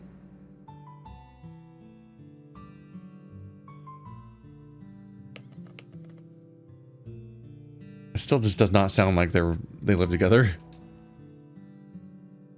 Favors? Is that why when I got sick you bailed on school to keep me company all day? Is that why whenever Dad worked late you'd come over and keep me company? Ty, is that why when Dad died... I was working myself up to the point of tears now, quivering as I looked at Ty's unflinching expression. I didn't understand I didn't understand, and I wanted to. I just didn't know how. Is that all it ever was? You shut your fucking mouth right now, Dave. If you ever think that what I did wasn't because I care about for you again, I'll... You literally was like... This motherfucker literally yesterday was like, we're not friends. What do you even think about me, Dave? This is unbelievable. Now he's like, if you ever think what I did wasn't because I care for you, all of that time we just spent together. Like, are you kidding me? What the fuck? Where was this conversation yesterday in the theater? Yeah, they can't. He just can't pick a lane. He's pulling back because he said to forget about this morning, which is when they were maybe asking to date. He sighed out, placing his other hand on my side and shifting me closer to him. I'm sorry I suck at admitting these things. I'm sorry that I made you feel that I didn't care. Of course I care. How couldn't I? There's a reason, okay? Just... Again, he trailed off, leaving us in the space of awkward silence. At least whatever tears were threatening to come on had subsided if my... You don't cry, Dave! If my breathing was still slightly ragged. I gulped, mouth suddenly feeling dry. Ty, I had to ask, I had to clarify, but... Do you like me? Ty looked at me and I looked back, edging closer again. Was this it? Was this the moment I found out? You're important to me, right? So, hanging off every word, I tried to focus on remembering everything he said just in case. You... and me, Well, yes. It's complicated. To my shame and embarrassment, it wasn't the answer I was hoping for, and I shifted back, figuring it'd be best I leave. But Ty held me firm by the side, digging his fingers in to offer resistance to me just up and leaving. Don't you fucking dare. In the next moment, I was pulled roughly to his chest and he hugged me tight, burying his nose into the fur atop my head. I hugged him back, finding comfort in the familiar smell that his fur carried. No matter what happens, no matter where I go, I'll always be there for you. Except for when he leaves, and says, Dean will take care of you. He gave me one last squeeze before letting me shuffle back on my own to look at him. I searched his face for how he was feeling, but again I couldn't place the expression. He didn't flinch when my hands made their way back up his chest towards his shoulders, though. Kiss, Tyson. I started to close my eyes, edging closer. I knew what I wanted now, and figured now would be the best time to go for it. Closer and closer I edged, scared of what this meant, scared of what could happen, so instead I closed my eyes fully and went for it. Whoa, wait, Dave. I felt a solid push on my shoulders, keeping me at arm's length. In a daze, I opened my eyes. Tyson looked back at me, scared. Not like this. I can't. Sorry, not that.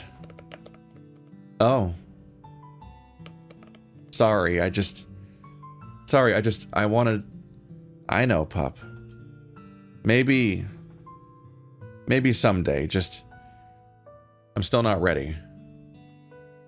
I got up to leave, shuffling back first, then swing my legs over the weights bench. Hey, wait. I stopped, looking back at Tyson with a quirked brow and tilted head. You're leaving? Now? I mean, yeah, it's probably a good time too, right? Ty got up too, shuffling closer and petting me slowly on the head. It meant a lot that you came down to check on me. Really. So just, in case I haven't said it enough, thanks for being a fucking kick-ass friend, I guess. You too, Ty. So this was them having the talk about what Tyson did to him, and they didn't talk about it really. They foreshadowed, they set up this conversation by 2 or 3 separate times saying that this talk's going to happen later, and then it comes up and they kind of just didn't. They just kind of talked about their feelings, but did not actually unpack the thing Tyson did in any real way. As I turned away to leave, he spoke again.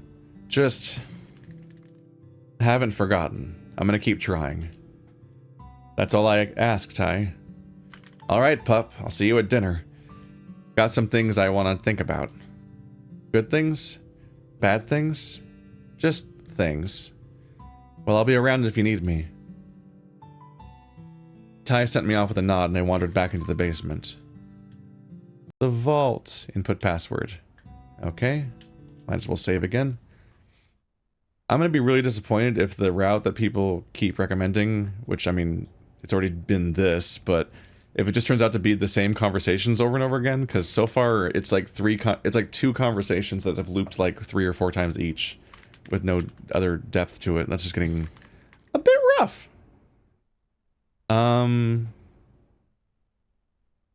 Shit. Do you remember the password for saving for saving Orlando from getting shot?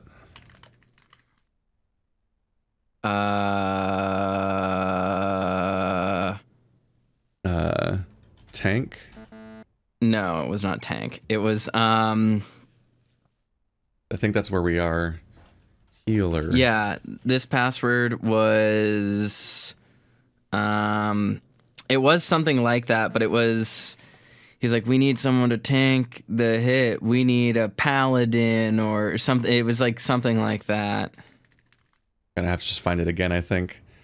Well, I didn't know Sal could cook. All things considered, I'd assumed that he couldn't cook at all, given he was asking Orlando for lessons, but maybe he just was a fast learner. No. What are you doing? Oh, Ty. I sighed out, having spooked myself enough to be on the verge of crying out. Do I need to take you to my room again so we can zone out without looking like a dork? No, I'll be okay just thinking stuff. Speaking of, how did you pull up after today? Fine. Got my thinking done for the day at least. And I'll tell you if I feel like it later. Oh. Alright. What are you doing tonight? Probably gonna get an early night. I'm still tired from, well, earlier. That's what you get for overdoing it. But I get it. I was thinking the same. I nodded slowly, rubbing my eyes, as I had convinced myself I was legitimately tired, and that was all. Well, see you in the morning, pup. Tyson patted me on the head, going to say something else, but holding back, turning quickly and jogging towards the stairs. Ty, wait! What? You what? If I can't sleep tonight, can I come see you? I'd rather you didn't, but if you can't sleep, then I'll make an exception. Sorry, I shouldn't have asked. Don't worry about it. My gaze found the floor, shifting back up as I heard Ty get closer again. He clapped me quickly on the shoulder before tussling the fur atop my head. You're such a dork, but... Ty looked away again, resolving himself to say something as it seemed. Soon. If you want, we can. Really? I make no promises, but wouldn't be the first time we shared a bed. Just try to avoid tonight if you can, yeah? I'm flattered, but maybe try Dean first. Never thought I'd say that, but whatever. Okay. You'll be alright. I'm going to bed. Night. I watched as Ty wandered away, not looking back at me, waiting in the foyer. Blip.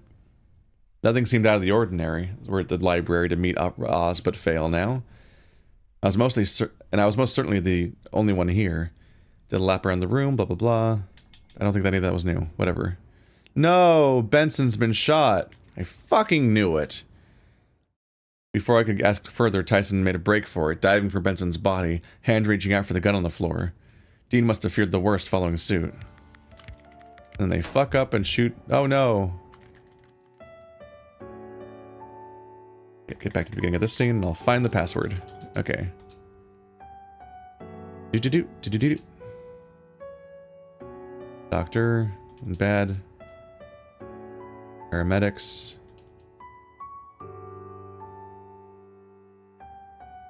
Dean and Tyson.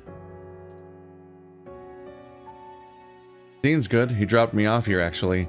He doubled down on some sleep medication he's been taking. Didn't sleep for a few days after it happened. Wow, poor guy, but so long as he's getting sleep now, it's fine, right? That Tyson, he's still a... Wait, doesn't, so this is not new dialogue. Okay, I don't know why it flagged as new.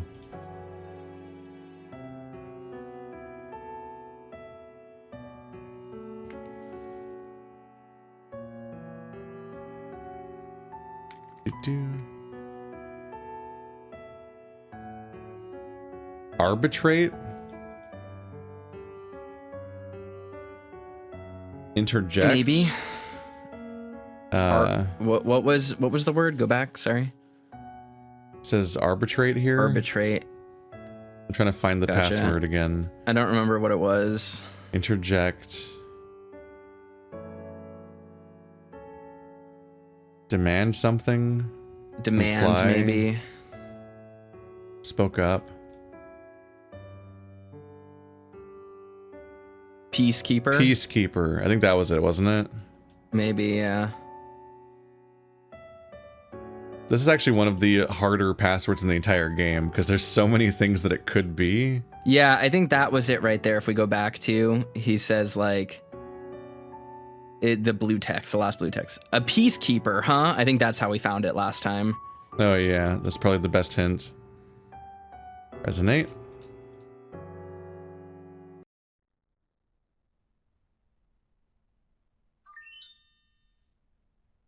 We did it. Now to save Benson. Don't reveal Oz. Stay quiet. Do not reveal Oz.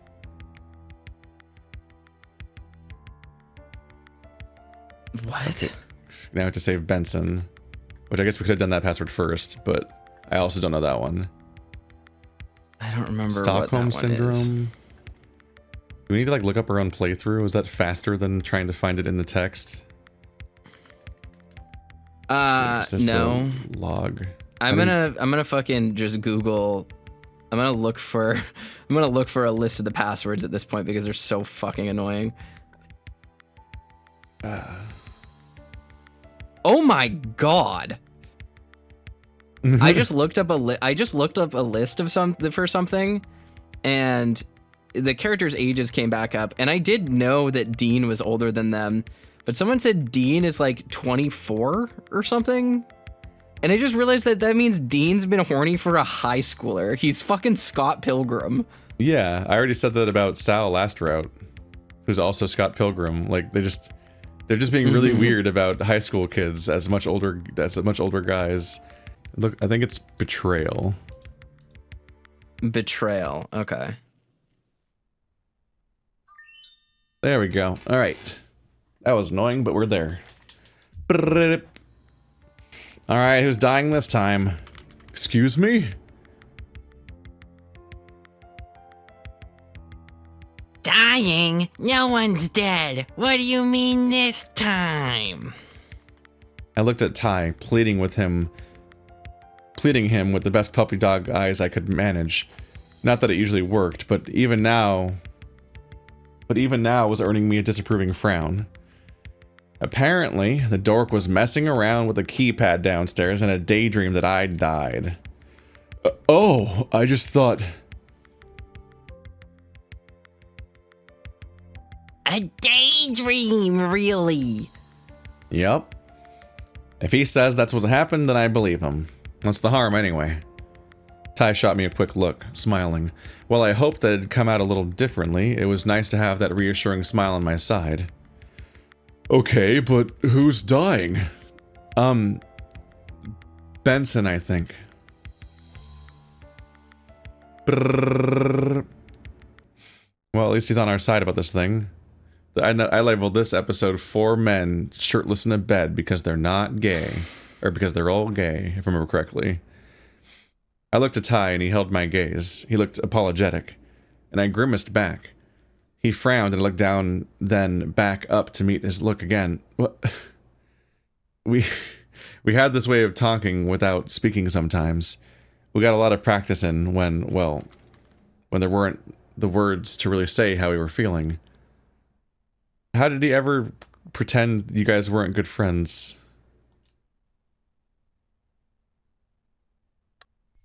It's cool. We don't know each other that well. We could just communicate non-verbally really easily. I quietly wandered over to where Tyson was curled up on the floor, face scrunched up in an uncomfortable frown. This is after we go to the library, but Oswin doesn't show up because it's the wrong library or something. I lay down next to him and wondered what my move should be. It was difficult between us. That want to be close, but the fear that something bad could happen because of it. Inching closer, I leaned back into Ty, unsure how to be in the position he normally had me in. About fucking time, pup. I squeaked quietly as he pulled me to him, adjusting us so that he could use me as a pillow. His arm draped over me and his legs hiked up under mine. His voice was kept to a hushed whisper, almost as if he didn't want the others to hear, the sort of tone that I imagined left for those intimate with one another. You good? Your heart's racing.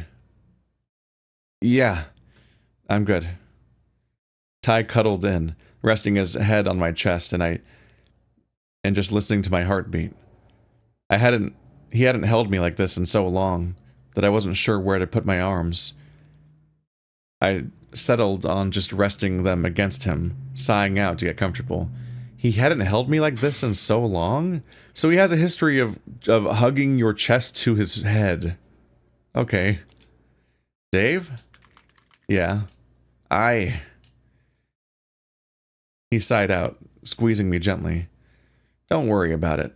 Sleep well, yeah? Uh-huh. My eyes adjusted to the room. I remembered the weight on my chest, looking down to Tyson still cuddled up in my front, with how his face was scrunched up and his tail flicking. It seemed like he wasn't having a very pleasant dream. Pet him! My right arm was still mostly free, so I carefully wrapped it around Ty's back and rested my hand atop his head. His tail stopped flicking, but his frown lingered. Ever so slowly, I began to stroke his fur, gently digging in to massage his scalp. Almost immediately, his frown disappeared, and let out a sigh with a soft moan still following. Fuck! I hadn't been going all that long, but Ty stretched, nestling in under my chin and shifting his right hand from my shoulder to my waist as he pulled me closer. He didn't say anything else, and I figured he was awake somewhat now. What was the harm in continuing? As I did, Ty's tail flicked happily behind him before he reached up and grabbed my hand. Okay, enough of that, pup. Let me have 5 more minutes. Oh, okay. While Ty rested, I looked to Dean, who was laying nearby.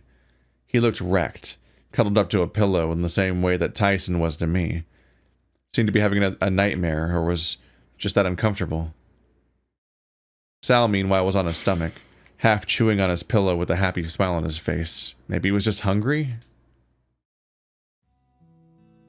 In our own time, we all got up, blah, blah, blah. That said... Oh, yeah.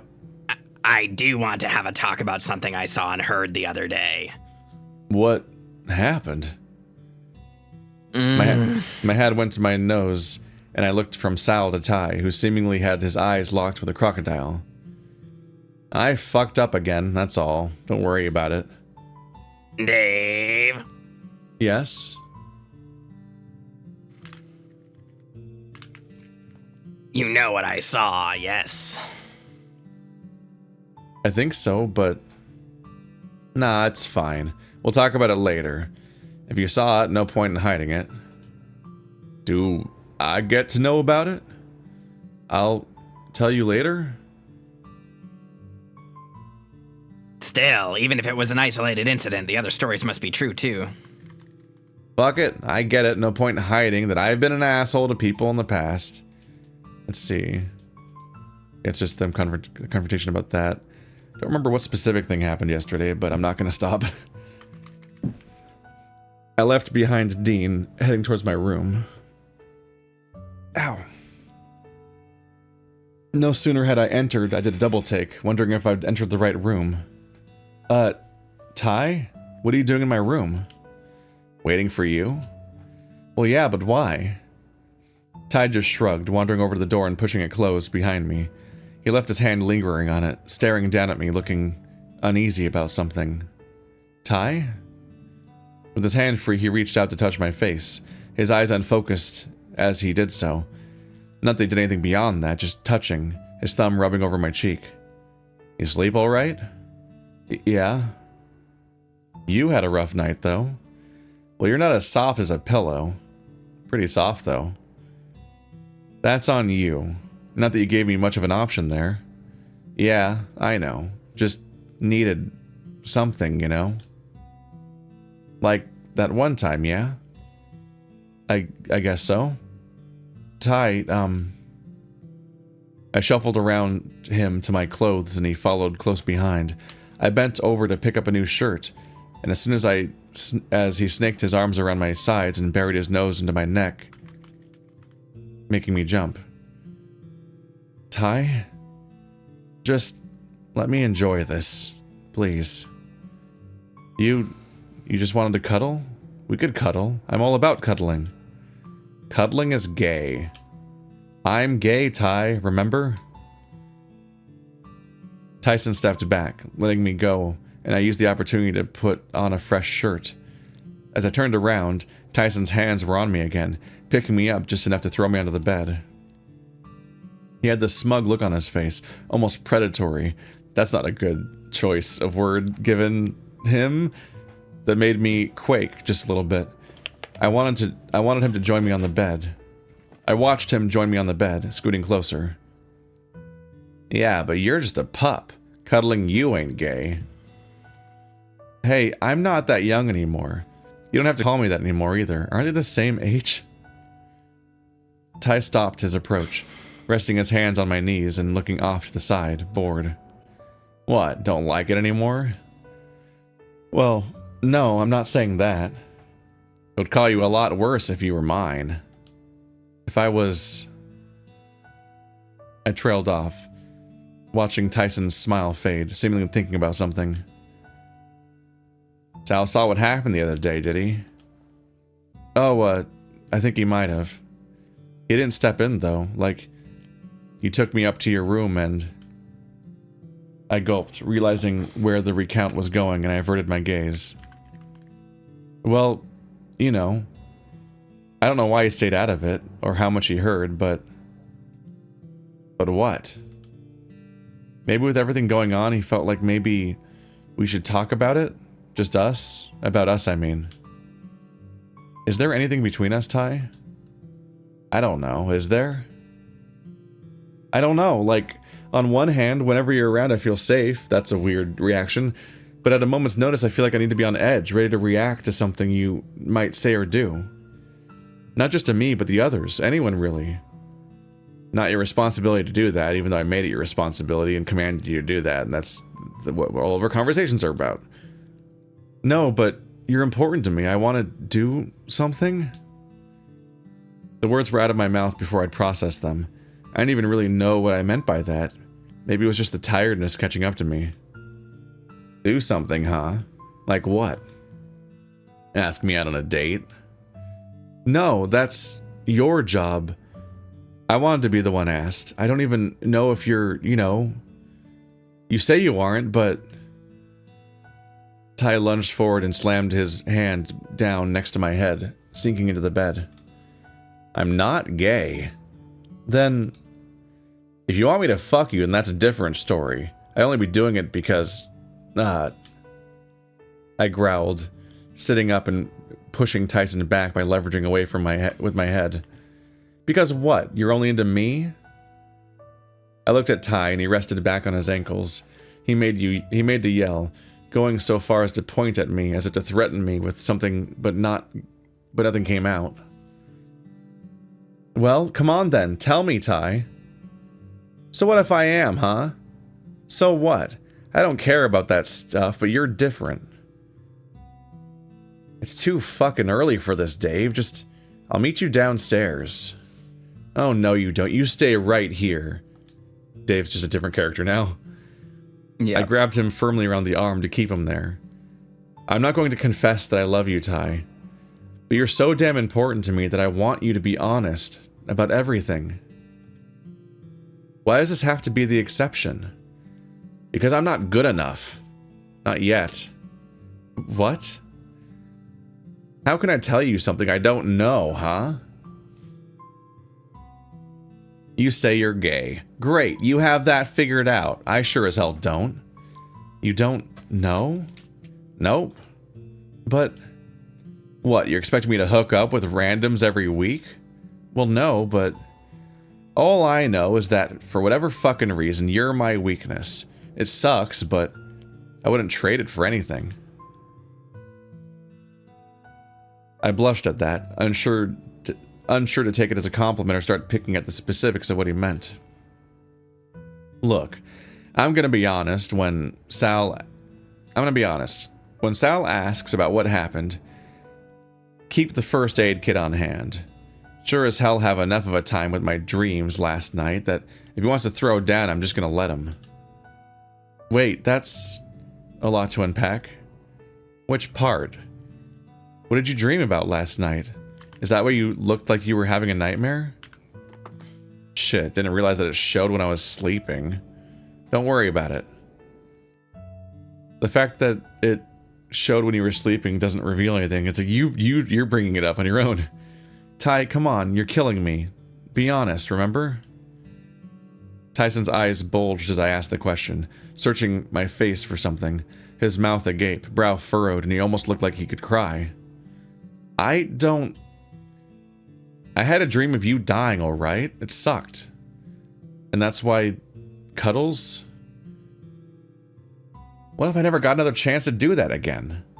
Well, We were cuddling while you slept. Dave, shut up. And it helped, but you can only do so much in front of other people. Oh. Look, just throwing it out there, but for old time's sake, did you want to, you know... no? I mean, I don't get what you're talking about. Sleep together. We did that last night, though. Dave, shut up. Fuck, just you, me, bed, alone. Oh, well, I guess so? Did you mean actually sleep, or did you mean... I'm not suggesting anything. I don't want to mess around, and then...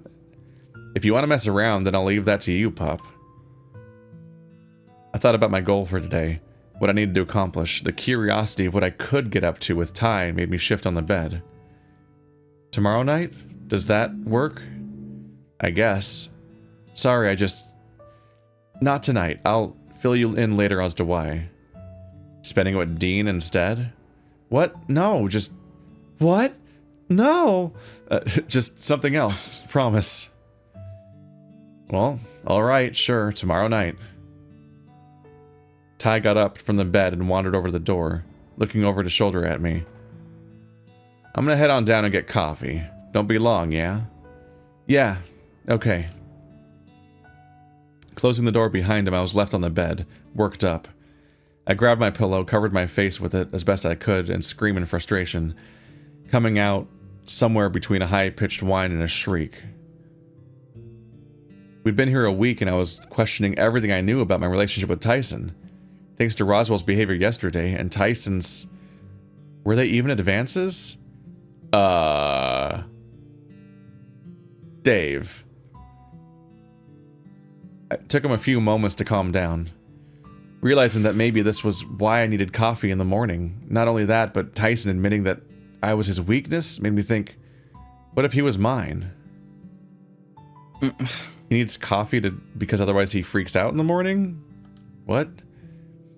Still, as much as spending another night in the same bed excited me, I had a job to do. If I had any hopes of Ty taking me seriously with what I was going to explain to him, I needed something to show for it. I needed proof. I got up off the bed. What's up? I'm so curious if Dave is going to go through his dad depression in this route. I assume so. It would be very confusing if he didn't, honestly. Yeah, I mean, it's just so weird. I don't have a fully formed thought. I think that is going to be strange. It's going to be a very jarring experience. Yeah, it's because in this case we've just been given contradictory information, and now we have to go Constantly. back into it. Yep. I got up off the bed and headed downstairs for breakfast with a renewed determination that I hoped would last long after I had my morning coffee. That means he saved. That's what that means. I've played video games before.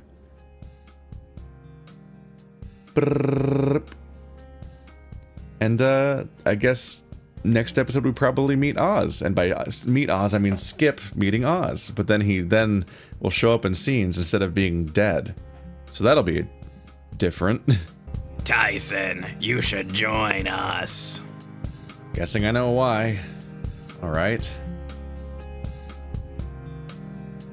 Nope, that's not it. No. Support Benson. So I like how we get two opportunities to reveal Oz. Well, it's because we were in a dead end.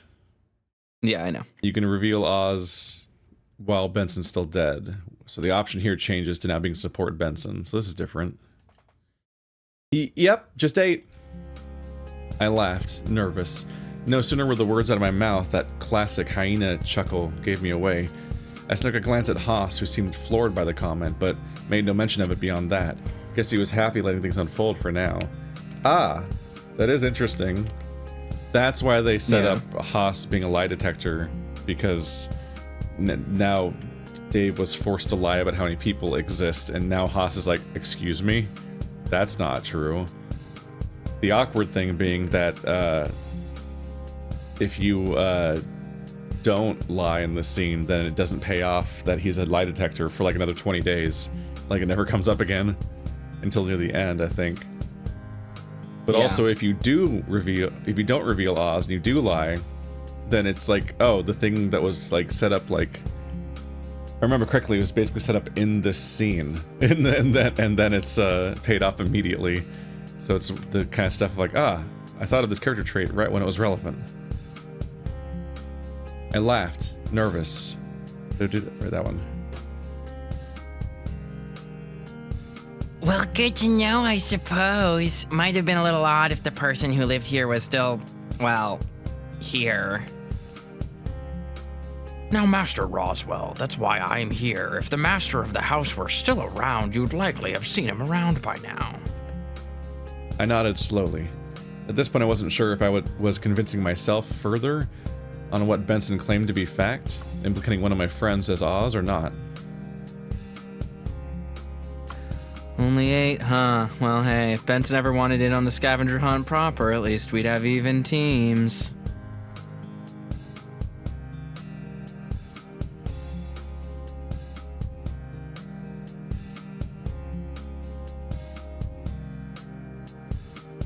Oh, oops, I forgot I was Benson. It's been so long. It's been 3 seconds. No, I mean, I don't have Benson. I know I was just Benson, but like my mental math of like, I am 3 characters in this scene. I don't get to stop because Keith is talking is like, or because Keith is going to talk now is like, it's so fucked up, the mental calculus of it. We just went through like 3 episodes where all you did was read Tyson, Dean, and Dave. So like, I read the text on the screen and I'm like, astute observation, Benson. And I just forget to voice. No, these old bones are much too tired to be gallivanting about the place like I did in my youth. Well, I appreciate the offer. Well, if you change your mind, just let us know. You lying liar. Why, I believe I shall.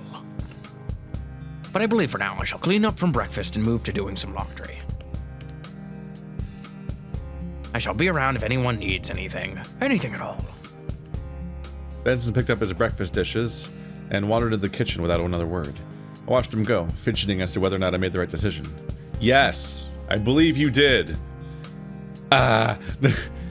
So, while we were on break between episodes, I thought of something really upsetting.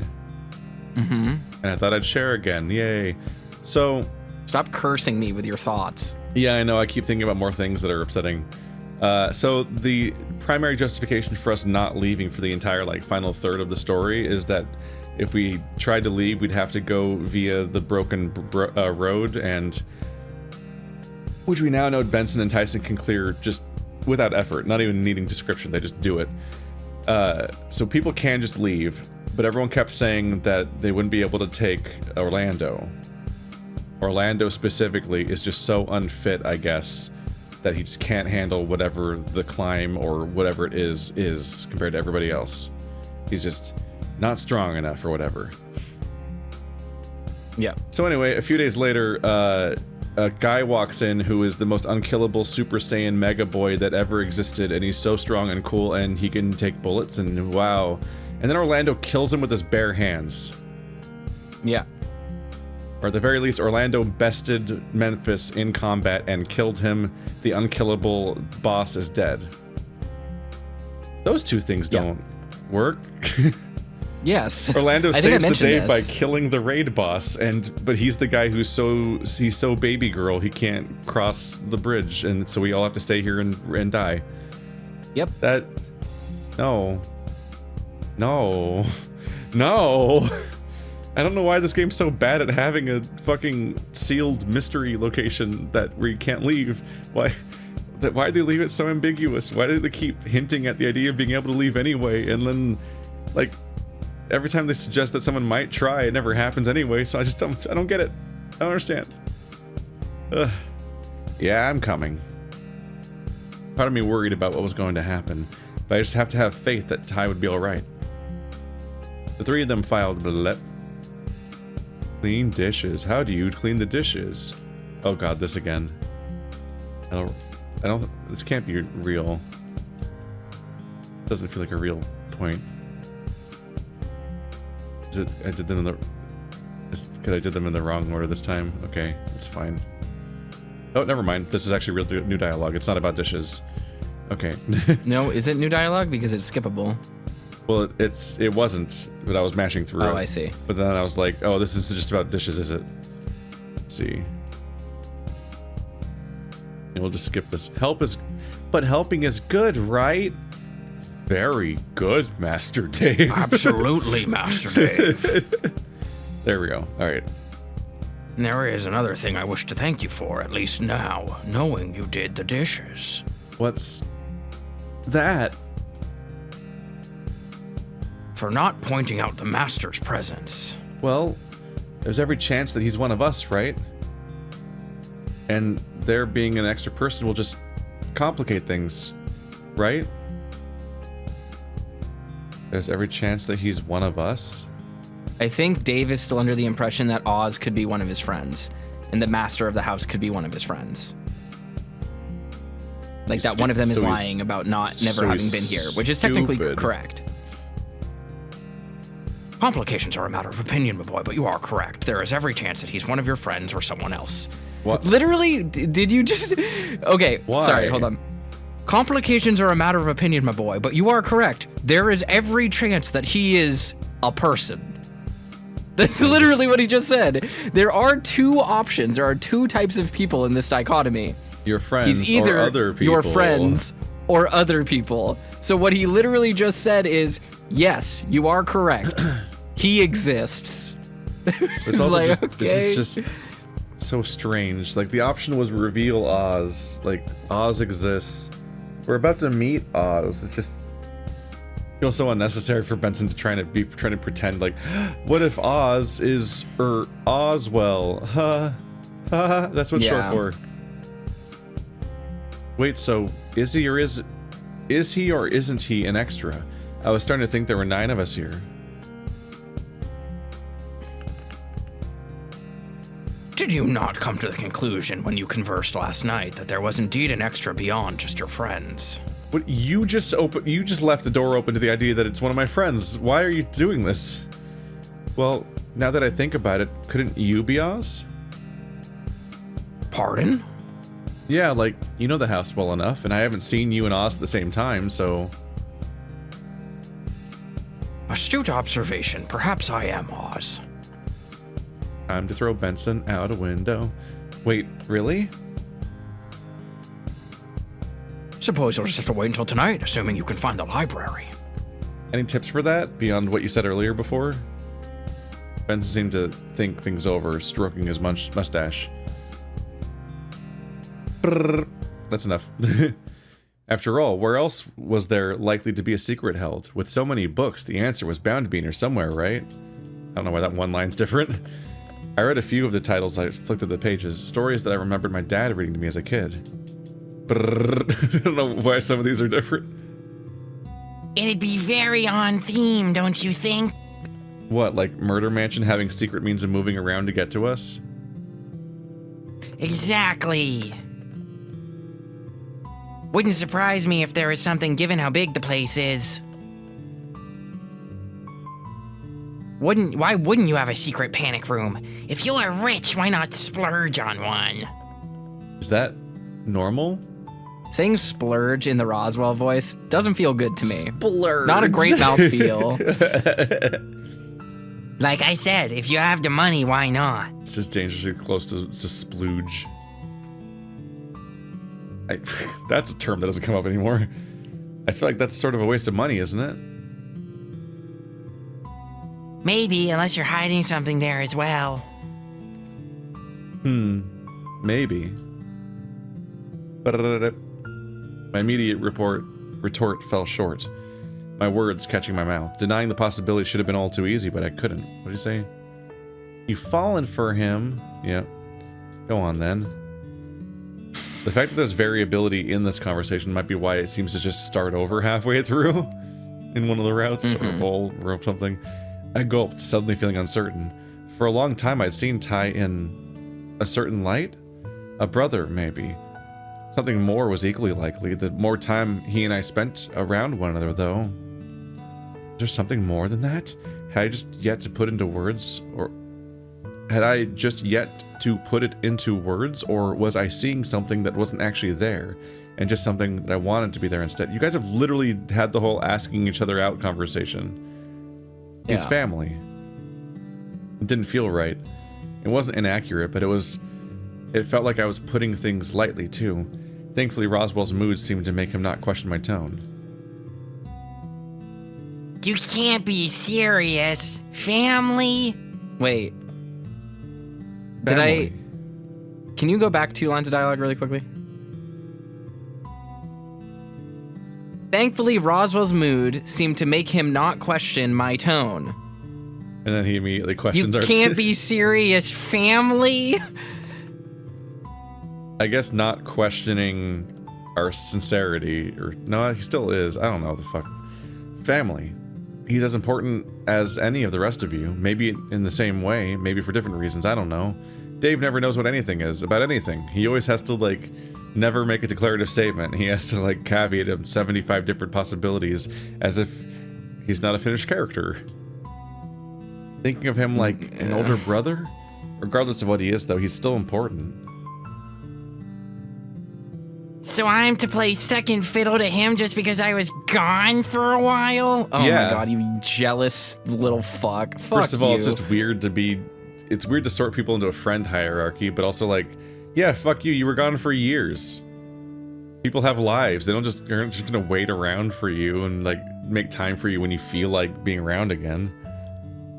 No one's playing second to anyone, and I'm not picking favorites. I'm not choosing sides, Roswell. And if it came to it?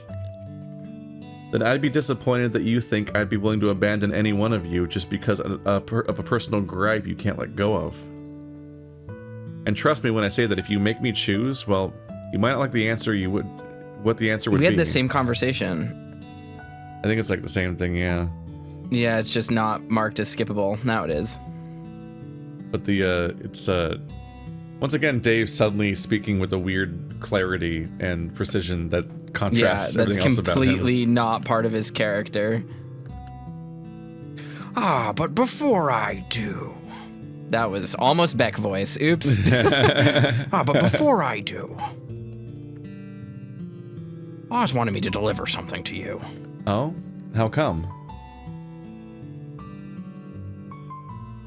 You will grow tired of me saying this, but it comes down to loyalty. Suffice to say, he entrusted me with something to pass on. Oh, I like presents. No, Master Dave, it is not a physical boon. 90% of the time, Dave is Dora the Explorer. And 10% Yes. of the time, Dave is Jenna. And that is a stark switch. Oh. Information. Just something to keep in mind for later. Alrighty. Lay it on me. Bring your flashlight. My flashlight? Yeah, it's a flashlight. It's definitely a flashlight. I'll provide adequate batteries for you if you need them to leave in your room before dinner if you so wish. Easy. I can do that. Very good. Now happy hunting. That conversation didn't matter. Tyson, Dean, and Sal. Let's see. Sal, Tyson, and Dean were all hanging out by the pool, so I figured I'd see what they were up to. Not just that, but I was a little worried that Sal might have gone at Tyson. I'm trying to remember what this is like about. Like what... Because I said they saw us the day before, but I can't remember what he saw the day before. Because it's already had been... Because when he said that the morning after we all slept together, that meant that, like as a group, that meant that the day before was no longer the day where we were assaulted. That was 2 days before. So I just don't know which specific thing. I don't remember. I can't think of what Sal is responding to right now. With how happy he looked, it seemed as though Sal hadn't chewed him out for the other day. That or he'd spoken to them about something else entirely, if they had had a conversation at all. You don't need to just keep listing off every possibility until you've listed the grand, like the spectrum of human experience. You could just stop talking at some point. Okay, maybe the scene just doesn't matter. I caught Tyson shooting me a quick look, the faintest hint of a smile on his face before he looked away. Yeah, I don't know what this scene's about. It's fine. We watched as Dean hauled himself out of the tub and wandered over the showers. Is it now? So, What? Dave, how's your nose? So it was 2 days ago? Oh, right. So good enough that you forgot, it seems. We having that talk now? Okay, this is happening. Just answer me this. Those things you said, did you mean them? My breath caught in my chest and my gaze shifted slowly from Sal to Tyson. Could have said it nicer, but yeah, I meant it. I preemptively flinched, waiting for Sal to throw a punch, but it never came. Instead, Sal just looked thoughtful, as if processing something. I won't rehash what you already know, but we all have our failings. Oh, so we've got Philosopher Sal again. Got it. But I want to reinforce that people can be good deep down. What? That's it? Yes, was there more? Well, depends on what you heard after that. If you were talking about pushing Dave to have sex with you, well... I went still, having been thankful that for the last little bit I'd been quiet. I tried to make myself smaller without moving, somehow, waiting for something to happen. He didn't consent, so nothing happened. Almost did. Shouldn't have, but that's how it went. Or it feels like not taking enough responsibility to act like he didn't consent, so nothing happened. And it's like, you were planning. That's not what that was. It makes the idea of that, like, it positioning this as Dave not consenting and that being why Tyson stopped is like, it makes me wonder where the author thinks the line of consent is and like if they have a good idea of what that is. Not in like an actual like danger way, but in a like, that went well beyond consent already. Like that's not, just because he stopped there when Dave was ass up on a bed doesn't mean that he didn't do the bad thing. Like, yeah, he literally got lube. Like he was very on his way. And it's just, what the fuck is happening scene. And it's like, I see it, optimistically I see it more as like, is Tyson's already reframing it to make him sound like less of a monster. Yeah. Dave. I squeaked when Sal addressed me, eyeing me carefully. That's basically how it went down. I didn't even say no to it, but Ty knew, I guess. All right. Now punch Tyson. I feel like I'm letting you off easily, but it doesn't involve me. If it happens again, though... You have permission to lay into me, whatever you want. And of Dave? I don't think I could. Which is enough incentive for me to not want to hurt you on purpose, pup. Not again. Sal looked over to Dean, who had just gotten out of the shower, making a move to leave the pool area. All right, time for lunch. That's all I wanted to say for now. I sighed out when Sal wandered away to retrieve his towel. I was expecting something worse, a lot worse, and part of me worried that this was just the quiet before the storm. Ty? Yeah? You promise you won't hurt me like that again? That's a bad way to phrase that. Those are bad optics in the story. That is propaganda. Don't love the politics of that. It's also just, I'm just amazed by how this conversation's not making any progress. It keeps happening. Like, yeah. They keep repeating this conversation like they haven't had it yet, which is its own very strange element. If you have to ask this many times, then you shouldn't care what the answer is at some point. You should just not engage with this. Ty stood up, pulling his feet from the hot tub and wandering closer. Not on purpose, at least. Promise. I don't like that answer either. It's not a fun time to joke.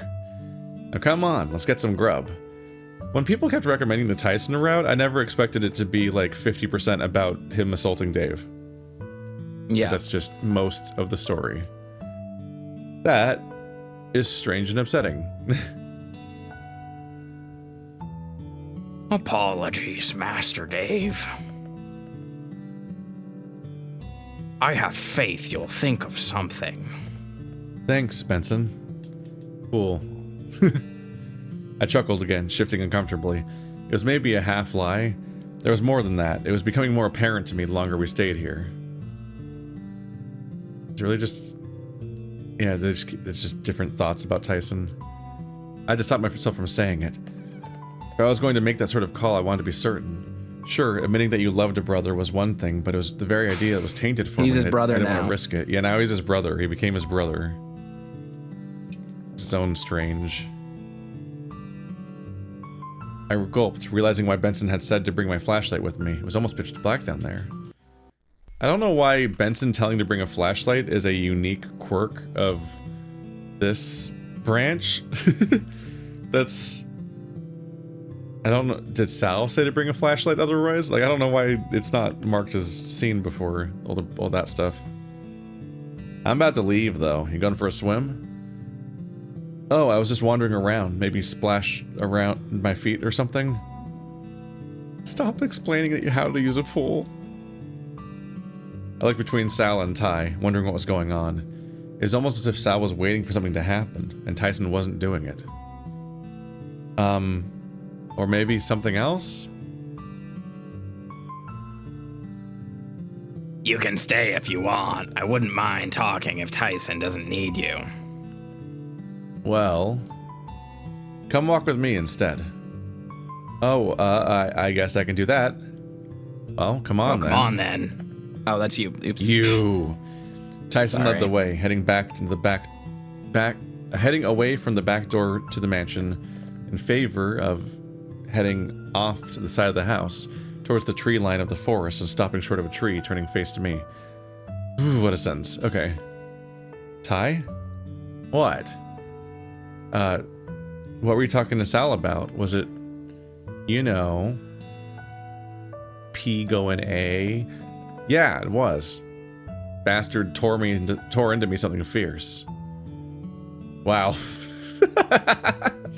I did that to myself. But was it the truth, though? Of course it fucking was. It sucked. I'm sorry, Ty. You know the worst of it, though, Pup?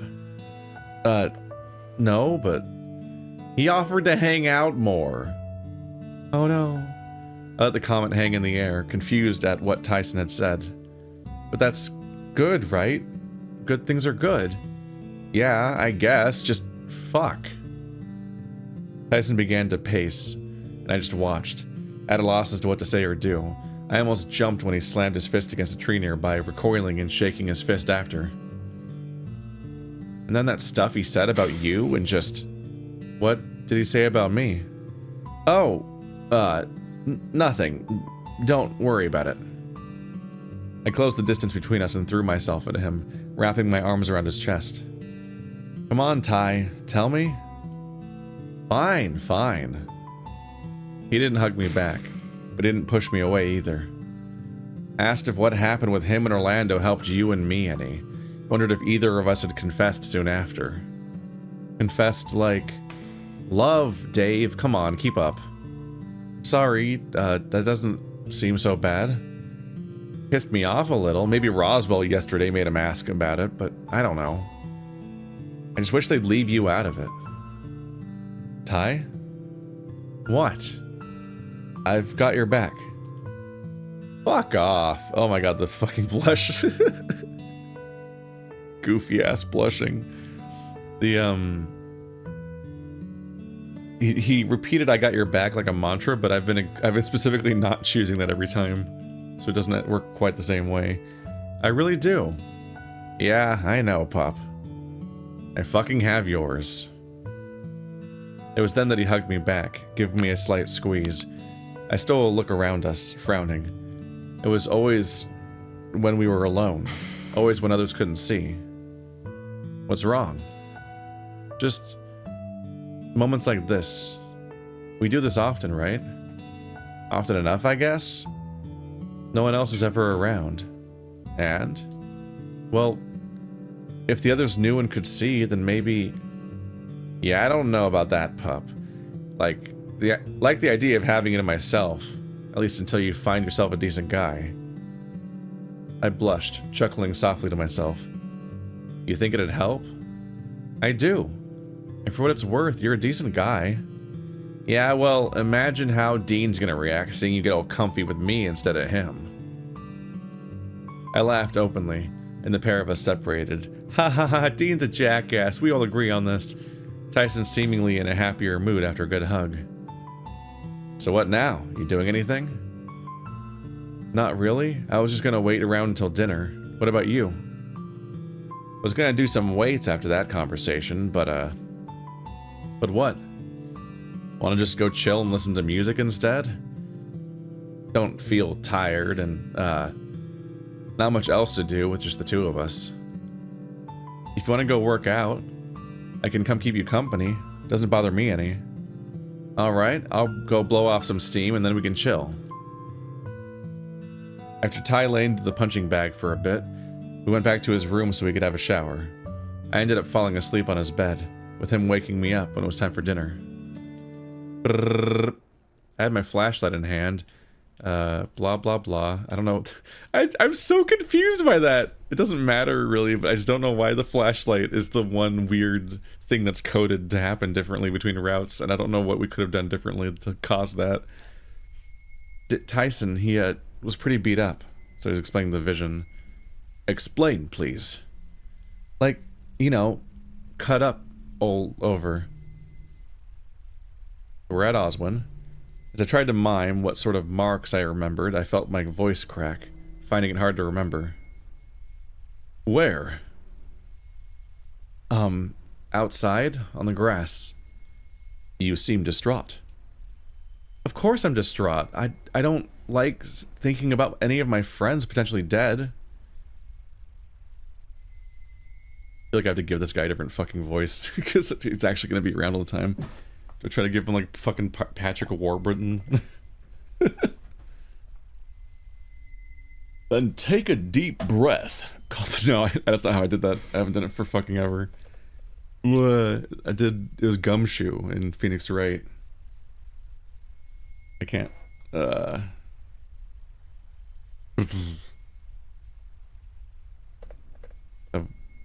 who cares? I just like, I don't fucking know. I can never remember even what voices I have in the first place. Then take a deep breath, calm down, and tell me what word you used. Solidarity. Then for Benson, Benson knew it. Stay silent. We can ask questions. You want to ask another question? We have so much more context now. We can just put stuff in, like Okay. Memphis. We didn't know Memphis last time, I don't think. There's nothing but silence after I finished talking, the boar opposite me watching with a stony gaze. I chuckled nervously, realizing after a while that he wasn't going to respond. Orlando? Orlando. Oh, wait. I spoke up the moment I saw Osmond go to say something, his expression hinting that I was off the mark. Let me try something else. Okay. Mafia? Florencia. You seem to be struggling. Can you blame me? There's so many things I could ask. So many ways to ask. How about this then? Maybe you should ask me of things I talked about just before. God. Perhaps start with my interests. I hate this. It doesn't This fit. is It fits remarkable. the game so little. If anything can buy you time, what time? Mafia. I fidgeted in my chair, wondering if it's something I said wrong. You best guess something else. Okay. Children. Yeah, I don't really care. Thanatos? Because I don't think we can ask about things we don't. Yeah, that he doesn't know. This about. is. I really want to get to the bottom of this because the way that people have talked about it, they act like this is such a crazy thing. We were excited about the idea that this was going to be like a time travel thing where you could like ask him questions about stuff from other routes, but it didn't turn out to be that cool. So it really is just ask him whatever. Can you ask? Even can you he try to was like, text parser it? And Text like, parser? what does Memphis want? What does Memphis want? Can't talk all night, Dave. Right, that's why.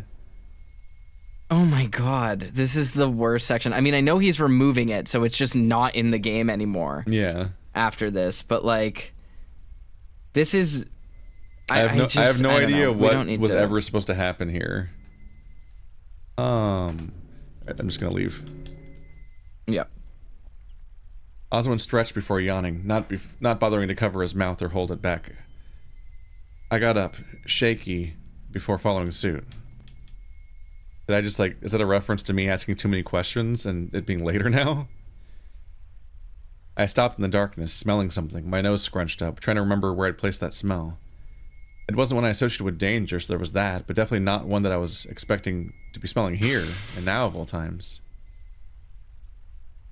I froze, emerging from the corridor right into Sal, standing in the middle of the conservatory.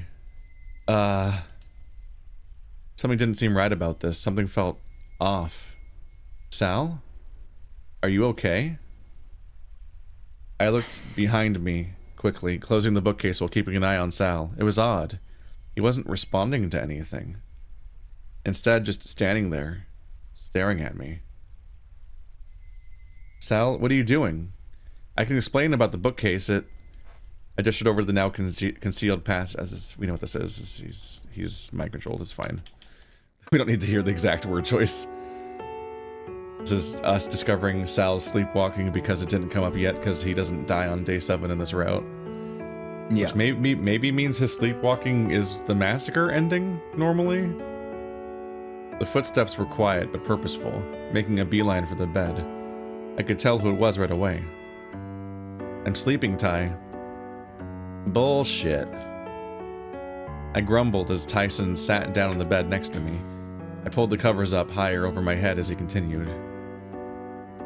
So, you doing alright? I'm fine. Yeah, bullshit. Look at me.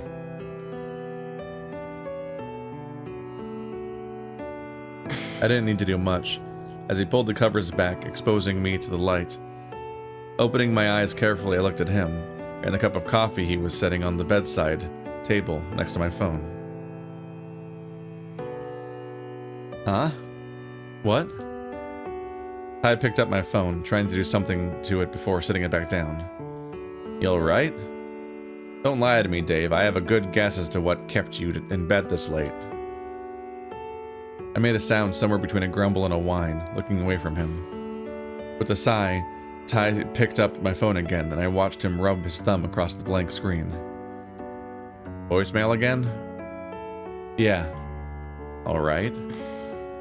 Please don't go. Ty was about to get up before he settled back where he sat down. I'm not fine. I'm really not fine, Ty. Hey now, it's alright. What's going on? Everything that's been going on, what I would give to ask Dad what to do. I know that feeling. I miss him too, Pup. But you know how it is. Nothing we can do about it either, just you've got me, right? And Dean. Plus the others, I guess. I don't know. Do you need a hug or just coffee? I sat up, hugging my knees. I want my dad, Ty. I want ice cream! I sniffled, my breath stuttering as I covered my eyes. I don't know what I should be doing or what I should be feeling, and it's just... He'd know, right? Probably. He's pretty good with that sort of stuff. Better than I am, at least. I know it's not the same, but, here. Ty shuffled closer and turned so that he was on the bed proper before putting an arm around my shoulders and pulling me into a hug.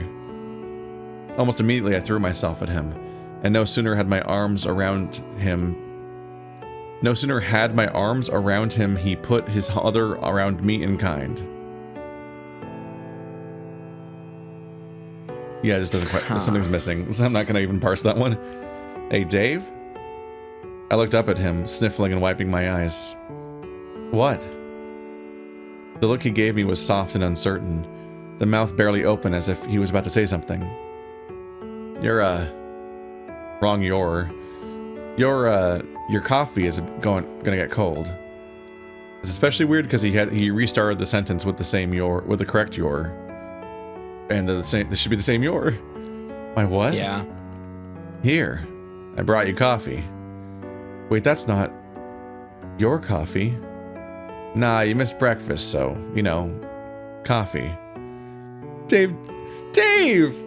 You can't be this stupid. Someone came to your room with a coffee and set it on the bedside table, and you're like, that's not yours? I thought that was your coffee. Oh, right. What, you expecting a full breakfast and a kiss? Maybe not breakfast, but... I gulped, backing away from Tyson a little. With a sigh, I looked up at him before pulling my gaze down on my hands. You alright? Food just got here. Sorry, I'm juggling. You fool. You get deliveries. I'm just alone. I feel so confused. You and me both. No, Ty, listen, it's like what you said yesterday about not being gay, but liking me and being a weakness and just... Well, tell me this then, pup. Do you love me? I don't know, maybe? I had raised my voice, fists and jaw clenched. I've never felt this way before. It's frustrating, it hurts, and I can't act on it. You and Dad and... I growled, baring my teeth at Tyson. I wasn't sad so much anymore. He can't act on it?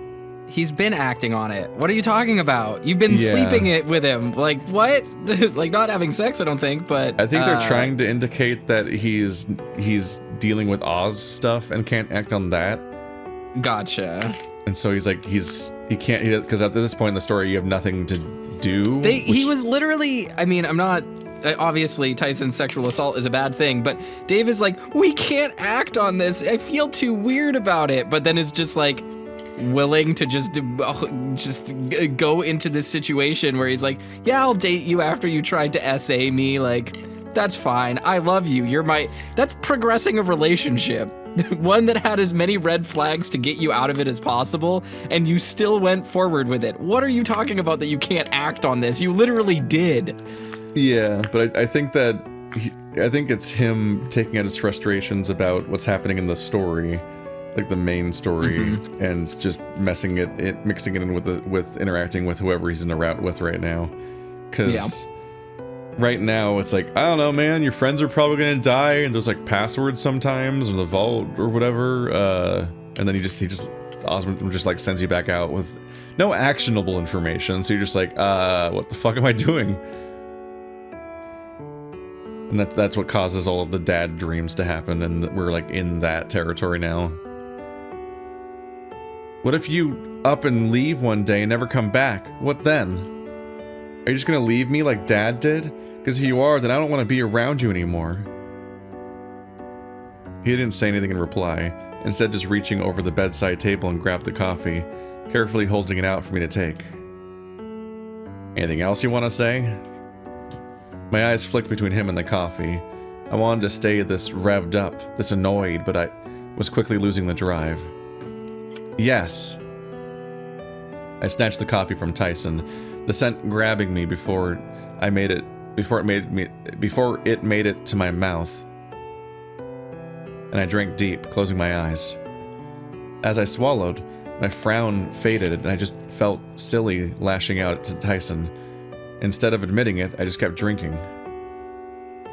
When the cup was empty, I opened my eyes to see Tyson smiling at me.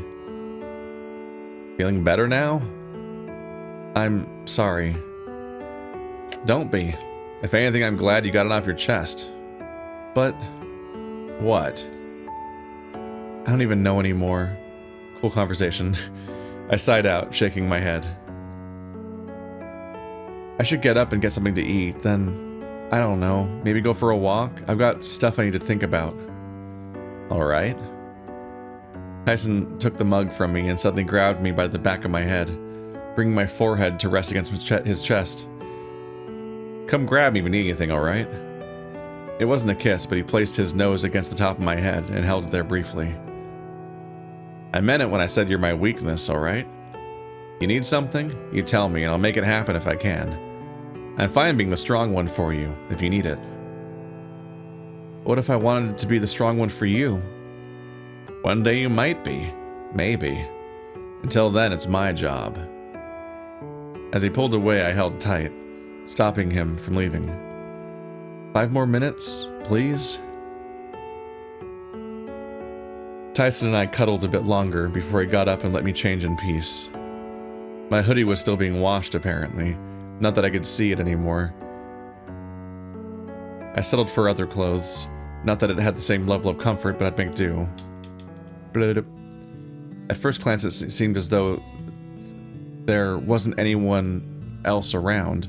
It felt lonely, but I knew that I needed the space to think things over. Where were the others, though? Were they all separated? Or were they together? I grumbled, digging my fingers into my head and lightly tugging at my fur. It was only when Benson cleared his throat that I took notice of him, standing off to the side, watching me curiously.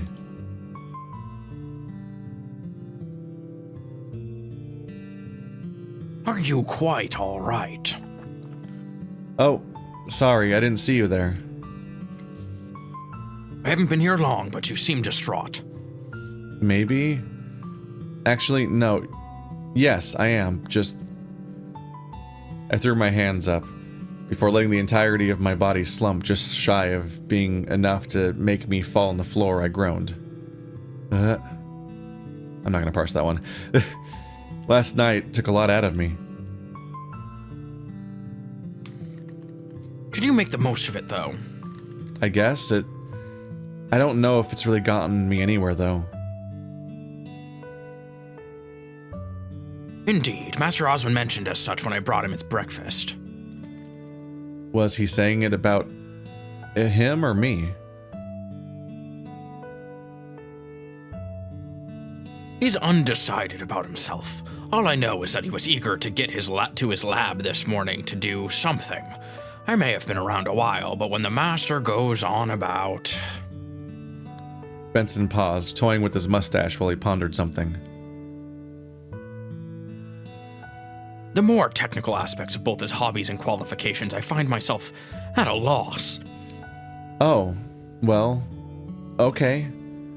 Maybe I'll find out in a few days then. What makes you say that? Oh, he said in a few days he'll show me something, so I don't know, maybe it's something involving that? I wonder.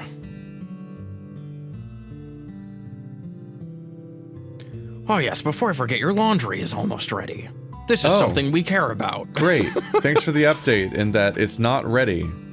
Cool update.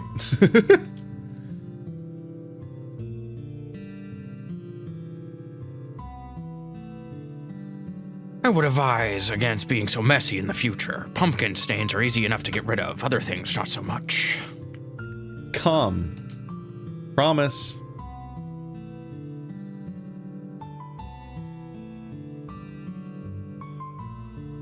I'll bring your clothes to your room sometime today. Oh, okay. Sorry for the mess. I shifted on the spot, uncomfortable.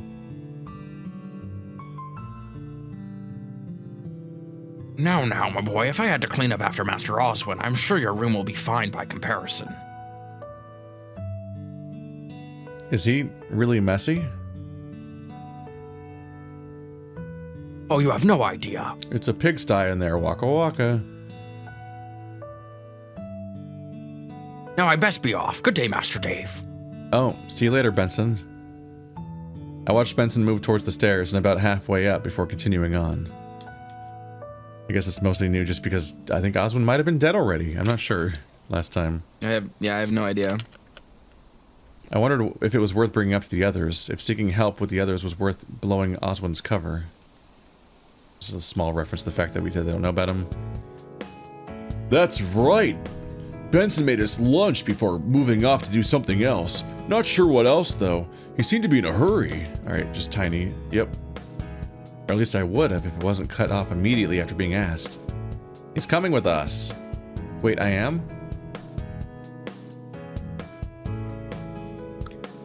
Yep, if only for a little while. But why? If I'm gonna get put through a cartoon, I'm putting Dave through it too. And I'm going to need the assist in convincing you it's a good show. Are they talking about fucking anime again? Anime! Well, I'm not doing anything until I've had coffee and a sandwich, or just something to eat for lunch. Seems fair. And if there's room for one more, maybe I'll check out what this cartoon is about too. Cool. I've been roped into two, apparently. Oh yeah? What are they watching? I'll give you one guess. Orlando looked around me to Haas, who was mid-pose while Tyson was rolling his eyes. Dean was as confused as you'd expect. So here's the thing about this that kind of breaks my immersion. We have spent a month with these people who are just unhinged weeaboos, right? And Dean just called anime a cartoon. And you're telling me that did not create a massive multi-day long tangent about how anime and cartoons are somehow different from Orlando and Roswell. Didn't get set off by that word choice. Yeah, No, don't buy that for a second. Like you said that in... of all people, Orlando probably doesn't care, but you said it in front of Roswell would be and fired. Haas. Shots would be fired in that conversation, I am telling you. Well, yeah, Haas and Roswell would freak out. I don't think it's actually Japanese people would care. Because they don't have that weird relationship with Japanese media that Americans do, where it's a different like category and hierarchy and shit. Yeah. Bold move? Although showing Tyson anything is hard, I guess. I guess an anime about fighting is... at least action happens in it.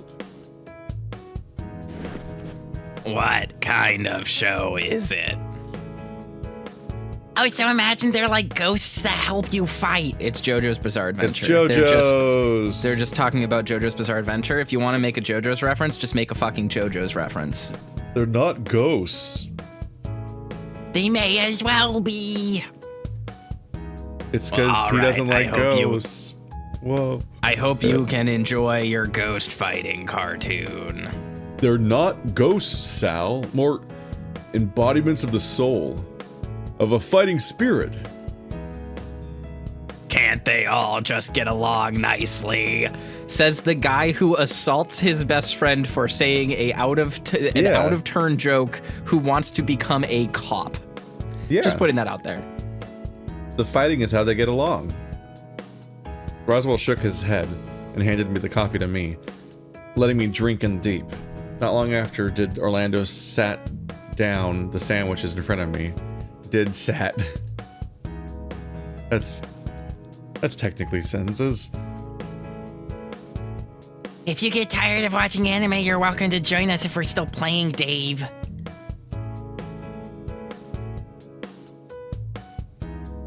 But if you're keen on watching anime, you'd probably want to eat lunch before they start without you, right? Logistics. My favorite part of visual novels.